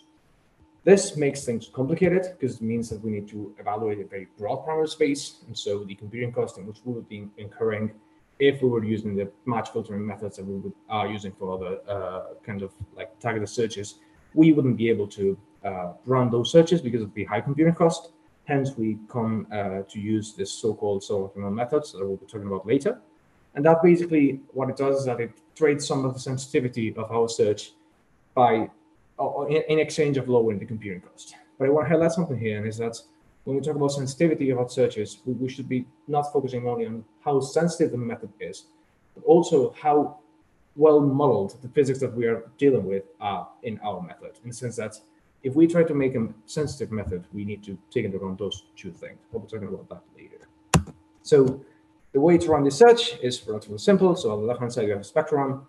And then what we do is that in this case, we will be looking for frequency, or the frequency of a signal. Trust me, there's a signal in the spectrum that is relatively strong. And so what we do is that in this case, we place different frequencies at which we evaluate some form of detection statistic. In this case, we have statistic, which is a match filter. And then the higher this thing is, the more likely it is to have a signal in that point of the primary space. As I said before, I can do this in a one-dimensional case in this, let's say, 3 months data set, because it's very short and it's a very simple primary space. Whenever you try to do this for a null sky search or a blind search, you will find out that your computing cost is enough to do it. So once we run the search, what we end up is having a so-called upper limit on the amplitudes of the silver view at each point in the primary space. And then with that, we can set constraints on different quantities. In this case, we'll be looking at the epsilon or the electricity of the source. So how is this interpreted? We get an upper limit of the amplitude that puts a constraint on the electricity over the distance of the emission that we get from the source. And then since those things are degenerate, you can have a very strong, a very deformed source, very far away, or very not so deformed source, very close. That's basically the degeneracy you have. What we usually do is that we say that at certain distance, we have electricities lower than this value. And then that basically carries on to different distances. And that's the sort of constraint that you can put based on the population that you're looking for. But also, whenever you run a search, you're covering a limited primary space. Specifically, you probe a maximum spin down, which is the maximum rate at which your source is basically emitting things. And so that means that there's a maximum electricity that you're looking for. Anything higher than that electricity would imply a spin down higher than the primary space covered. So you could not see it. So there's a maximum electricity that you're probing that then is going to limit how far away you can see. So there's always this interplay that you can see in this tube plot over here. So this is basically a summary plots of the constraints of the latest O3 all-sky blind searches for silver views that I've taken out of the literature. And basically, each search is one of the hatches in this plots. Left-hand side corresponds to 600 parsecs. The right-hand side corresponds to 1 kiloparsec. And basically, what this is saying is that at each of the frequencies you see there, the band between those two lines that is hatched is a exclusion region where we don't have electricities at that size in this sphere that we are describing with the distance. As I said before, left-hand side is 600 parsecs, so the somehow the electricities that you're limiting are broader in the sense that you're just closer, whereas the further you go away, your lower limit's going to go up because the limit's going to be less constraining, whereas the upper limit is limited by your primary space, so it's going to stay there, and it's going to be a maximum distance at which you will not see anything else. And so here we see a phenomenon which is very interesting, and is that there's different searches. They are somewhat comparable, but at the same time, they are covering different primary spaces. They're making different trade-offs on how things are set up. They are also having different sensitivity values. And the reason for this is twofold. The first one is that they are covering different breadths in the primary space, because that's guided by either computing code, either by some astrophysical information, or because of the sensitivity of the detectors at those primary spaces. And that, in a way, is going to impact the computing costs that they're incurring. And the second thing that is very important to highlight that we never say in our papers is that the searches are acting at different full zone probabilities somehow. So they are picking different number of candidates in primary space, and so they're following up a different number of false alarms that also incur some computing costs depending on how much you want to follow up. And so here's where I come to the actual contribution of this work. And as I said before, the sensitivity of the searches that you've just seen depend both on the method you're using and the primary space that you're covering. If you want to get closer to, if you're going to get a more sensitive method, that basically normally translates to trying to get a fully coherent match filter running, which means that you get what we call a long coherence time. And that's going to be good for you in the sense that if you trust your model, what you're going to do is impose a stricter version of that model on your data. And so if your signal matches that, you're going to detect that more confidently. But you're running a blind search or an all-sky search, whatever you want to say. So the fact that you're blind to your sources means that you're unsure about the actual physics going on in them, which may imply that increasing that coherence time is going to put constraints that are tighter than your model actually is. Hence, that the physics actually are. Hence, you will basically construct or build up a mismatch between your model and the actual physics and lose signals that you don't know that they are there because you don't see them and you will not be able to see them. So getting fully coherent searches may not be the way to go in this sort of all-sky setups. And so we turn our face to the other point, which is, well, what about the primary space? Can we do something about the primary space? Well, you could do something if you were able to ensure somehow that most of the sources likely to be around you are inside the primary space that you just limited. And so the question is, how do we do that in a meaningful way? So We'll start by trying to constrain the sky, and then we'll discuss other regions of our space. And it's basically we need some astrophysical information in order to do that. So first of all, we're going to go for the sky because every single old sky search that we're doing, well, it's going to have to deal with the sky, and it's a very broad primary space. So how can we limit that? So first, we look at this paper by Shamita in the Astronomical Nachrichten in 2014, where they try to map the future supernova, where they try to map the old or latest supernovae happening in our galaxy, right, looking at future supernova progenitors in the sky. The argument being that if you know where supernovae are going to happen in the next mega years, you could use those bodies to map out which regions of the sky are more likely to have a supernovae happening a few mega years ago. And so they're able to constrain those regions. It turns out that those regions correspond to roughly 10% of the sky within the first kiloparsec. So basically what they are saying is that, well, if you're looking for neutron stars that are relatively young, as in a few mega years old, you could just focus on 10% of the sky, and that's basically translating a 10% reduction to the 10% of your computing cost of your search. And this is similar to in spirit to what spotlight searches have been doing for the past years. So this thing is saying, just do this and you get a reduction in computing cost for free in general. Now, once you limit the sky, you need to know what to do with your frequency and spin down space. And most of the searches we've been doing now, or we've been seeing now, are focusing on the observed neutron star galactic population, which is mostly pulsars. And so those are dominated by electromagnetic emission. And so they may be biased toward, they may well induce or include some biases on the observation. Specifically, based on what we see, we expect pulsars to have a low ellipticities, which then translate that we should be looking at high frequencies somehow in order to get an actual emission, because the emission is proportional to the square of the frequency. So this population, first of all, would tell us, hey, if you want to detect something, go to high frequencies, that's where you should find them, which is going to basically incur in a higher computing cost. Sorry, what about? Higher computing cost, and that higher computing cost, and that's because of the sky resolution that we'll need. And then the second and most important part is that the age of these bodies is typically incompatible with the previous point that we were trying to make of focusing on the sky, because that's limited to past maybe years, and then pulsars are basically a bit older than that. So we need to find a different population to put constraints on the F0 F1 space. And 3 minutes left. for lack of a better, I'm good done. So for lack of a better term or a better population, what we focus on is on this population of gravitars that were proposed by Palomba on 2005. And these are supposed to be, or are assumed to be, or defined, CW-driven neutron stars that basically have an ellipticity that dominates over the magnetic field on their evolution.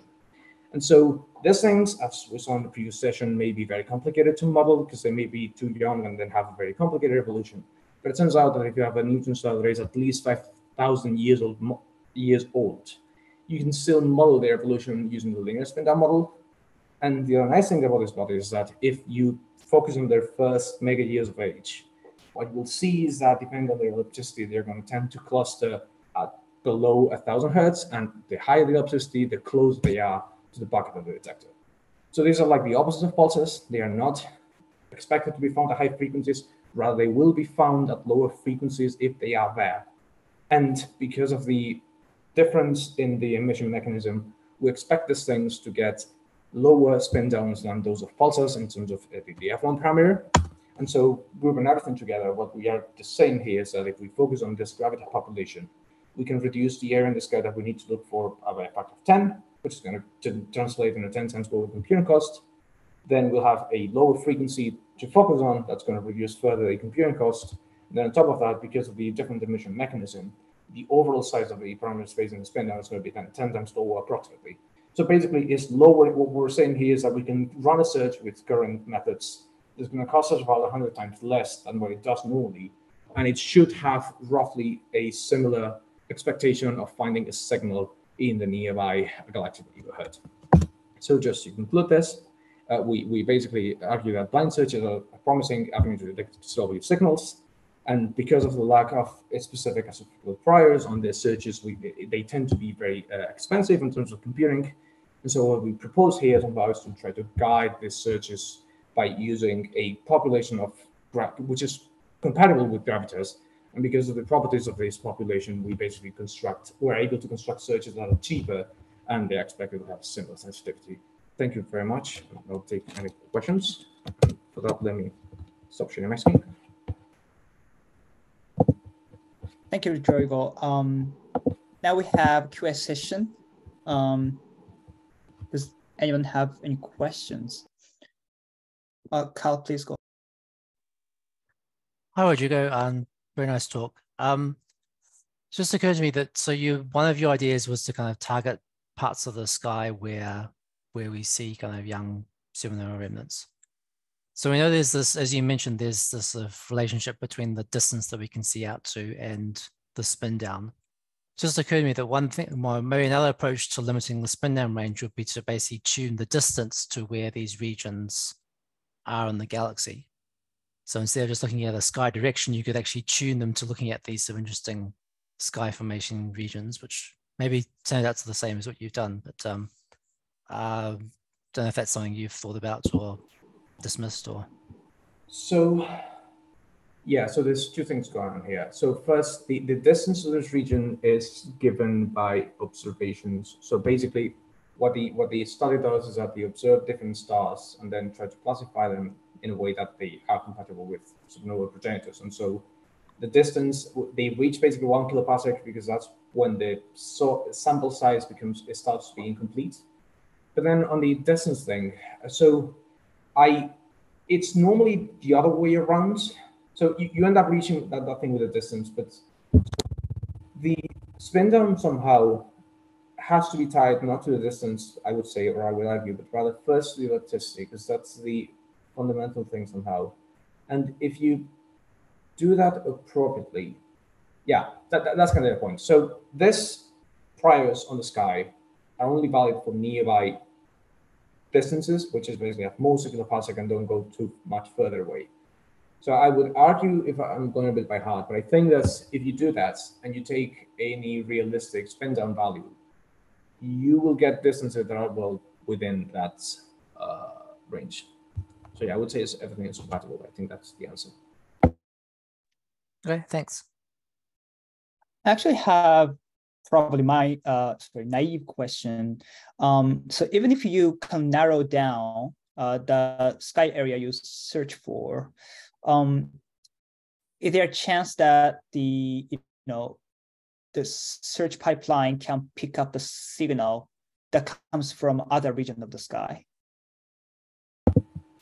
So in the case of a CW search, like the one I'm showing here, which normally analyzes, let's say, 6 months to a year of data or something like that. So if the signal is very strong, very extremely strong, as in it's in our phase, then probably that may happen. But what usually happens here is that because of the frequency and the duration of these searches, the number of cycles that you observe of your signal is so high, it's on the millions of cycles, that looking at different sky positions is basically pointless in that sense. You may try to trick those things, but usually no. If you focus on, for example, that band that I was showing, you shouldn't be expecting to find anything beyond that unless you hit a very, let's say, fortunate point that just so happens to have a neighbor. As in, you may have antipolar points that bring up ghost candidates, that may happen, but in general, you should not expect to find that because of the high number of cycles that you observe. Yeah, thank you. Thank you. I kind of realized it's kind of different from transient search where it has fewer cycles. Yeah. All right. Interesting. Thank you. All right. So if no other questions, let's thank Rodrigo for the nice talk, and we can move on to the next speaker. Next speaker is Tanaka, who is going to talk about Kramers-Kronig relation in gravitational lensing. Okay. Let me start my talk. I'm Tanaka, and I'm a master student at Tokyo Institute of Technology. This talk is based on our recent work. The title is Kramers-Kronig relation in gravitational lensing. First, I introduce some key concepts in my talk. The first one is Kramers-Kronig relation. Kramers-Kronig relation is well-known relation for the response function in a linear response system.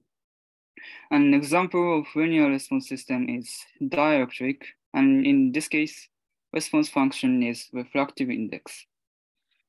The Kramers-Kronig relation is a relation for real and imaginary fluids of response function, and which includes a closest principal value interval. And KK relation is quite general relation because it only needs causality, which means that output must come after input.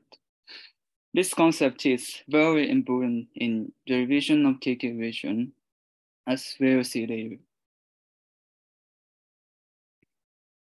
And this talk is also related to gravitational lensing. When light passes through nearby massive objects, such as black hole, galaxy cluster, or dark matter halo, the path of light is bent by the gravity. This phenomenon is called gravitational lensing, and important point is that gravitational waves is also subject to this phenomenon. This picture shows that the light from blue galaxy in back is bent by the gravity of red galaxy in foreground, generating ring-like image, which is called Einstein ring. As I said, gravitational lensing of gravitational waves is important, and recently it attracts many attention. The biggest difference between light and gravitational waves is their wavelengths. The wavelength of light is very short, so that it follows geometric optics, while the wavelength of gravitational waves is so long that it follows wave optics. This difference yields interesting result, and my collaborators show that gravitational waves never arrives earlier than light in gravitational lensing under some approximation, which is called thin lens approximation. This is nothing but the causality of gravitational lensing, so we got an idea that KK relation will also be satisfied in gravitational lensing. In this talk, I will show you that derivation of KK relation and discuss how apply it to observation. But before doing that, I want to explain about causality of gravitational lensing in more detail, since it's its key concept in the derivation of KK relation. And actually, previous work used an approximation, thin lens approximation, but we will now prove causality without any approximation. Here, to show the causality, we need to formulate gravitational lensing system. The effect of lensing is represented by the amplification factor, F, that is defined by the ratio of amplitudes of lensed and unlensed wave in the frequency domain. This wave, phi, can be any wave, so it can represent electromagnetic waves and also gravitational waves. The formal expression for F was given by Nakamura Deguchi using path integral. Like the figure, theta is the angle from direction of the lensing object from observer, and the path of wave from source to observer is represented by theta of R. The integrand of this expression represents time delay, which is consisting of geometrical time delay and time delay due to gravitational potential. Now, to see the causality, let's go to the time domain. In time domain, exponential term turn into delta function. And there's also infinite time derivative, but this just comes from the normalization of path integral, so this is not so important. Where the important thing is that t of theta has minimum value, and small t, if small t is smaller than that value, all the delta function gives 0, and f of t vanishes. This is nothing but the causality in gravitational lensing, and it has clear physical meaning. According to Fermat's principle, light chooses the shortest path, and thus T minimum is the time delay of light. So this causality condition says that there is no signal before light arrives at observer. In other words, gravitational waves must come after light. And now we are ready to derive KK relation. In this derivation of KK equation, only two things is needed. One is the causality. From causality condition, lower limit of integration of Fourier transformation becomes T minimum. Then we can set the interval variable and move the extra term to left-hand side, and we define this left-hand side as F again.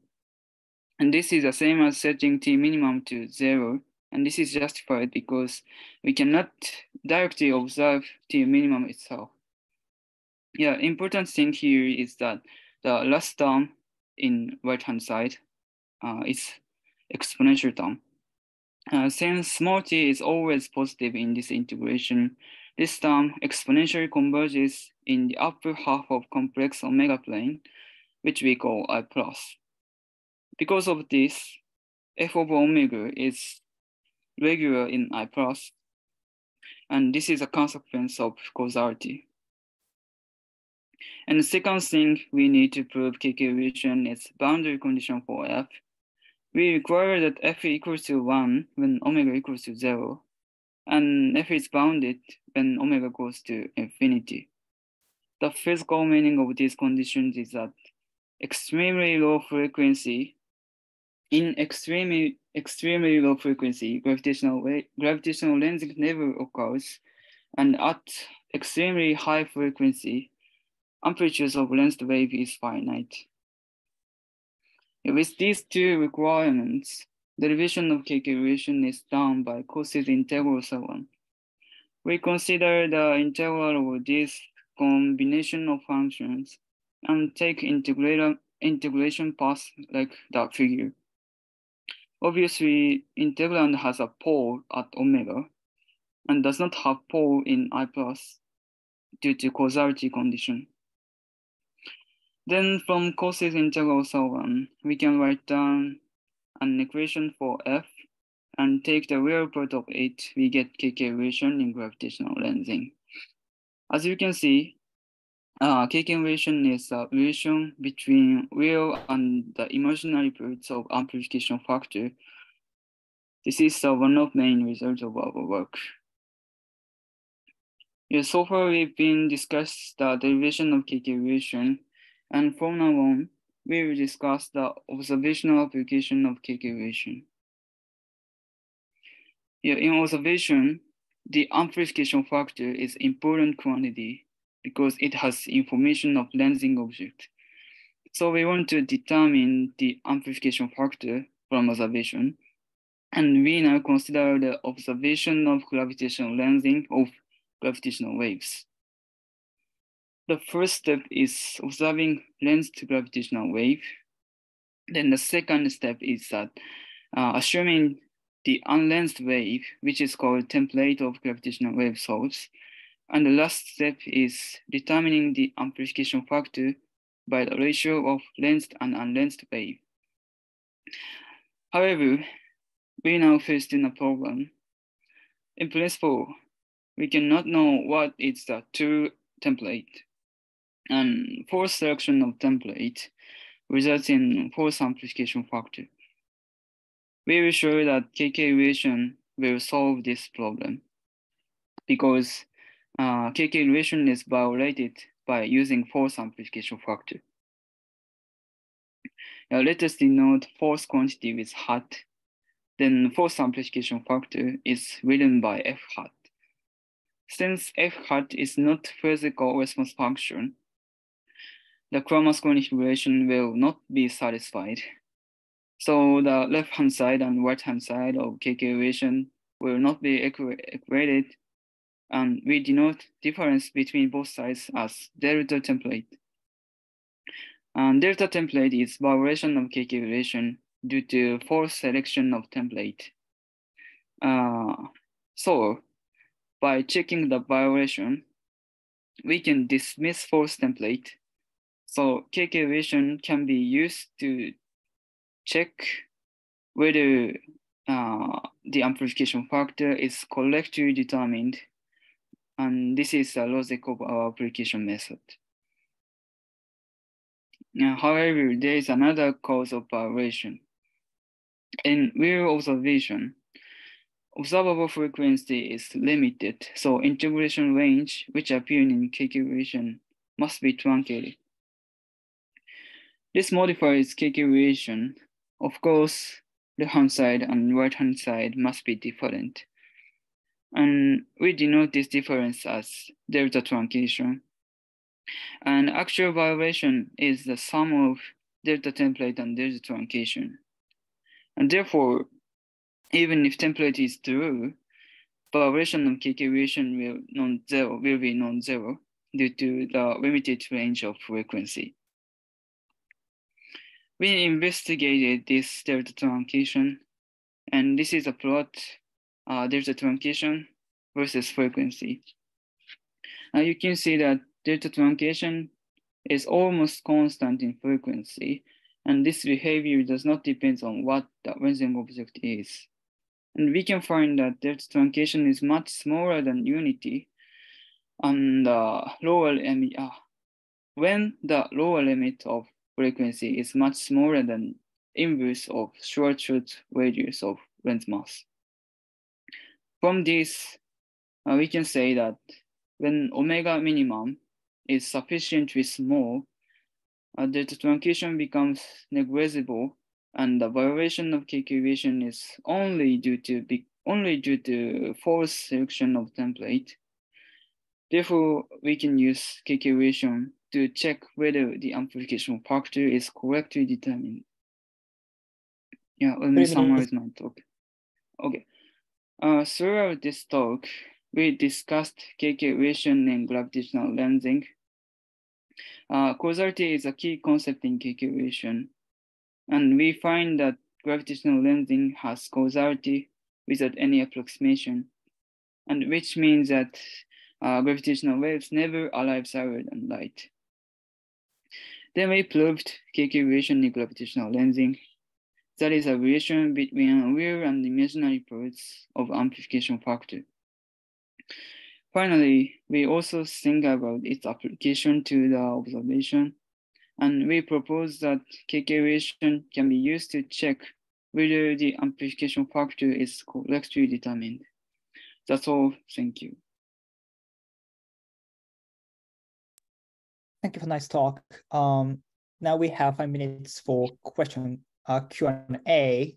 Is there any questions? I do have one.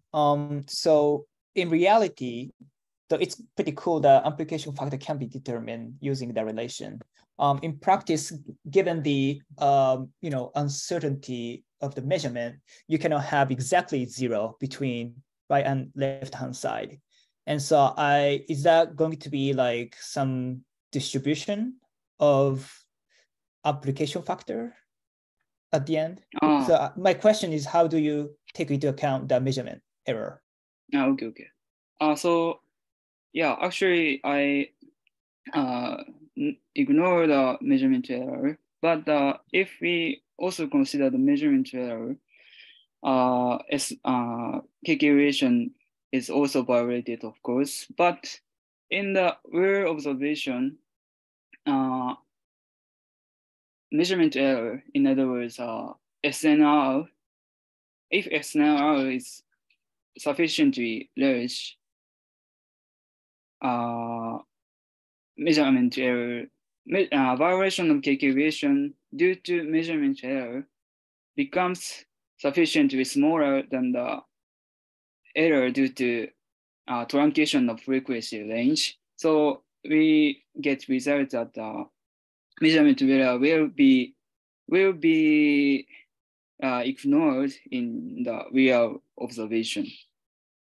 I see. Actually, I do have a follow-up question, if you don't mind. Okay. So, like specifically, how much SNR do you think it's kind of like large enough for the error to be ignored?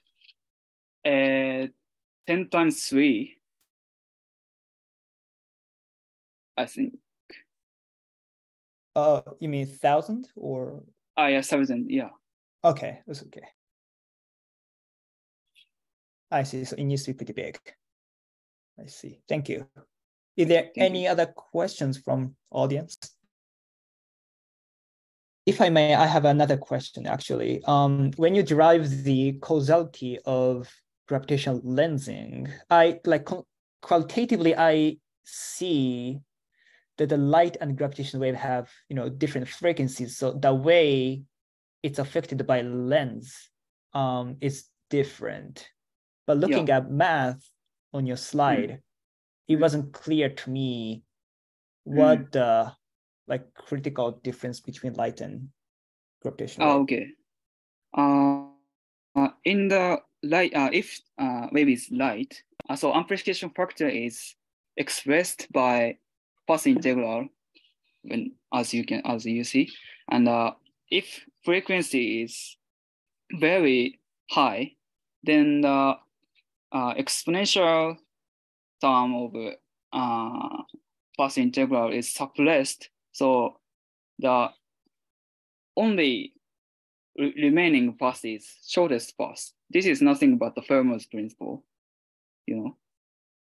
But in the gravitational wave case, frequency is quite low. If the frequency is quite low, then all paths contributes to gravitational lensing effect. This is the biggest difference between light and gravitational wave. I see. Then that contributes to the delta function that you show on the slide. Is that okay? Yeah. I think I can understand. Thank you. Thank you. Thank you. All right. If no other questions, I think we can wrap this up. Wrap up this session.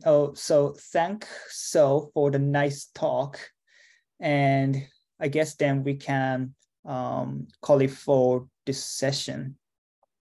Thank you, everyone.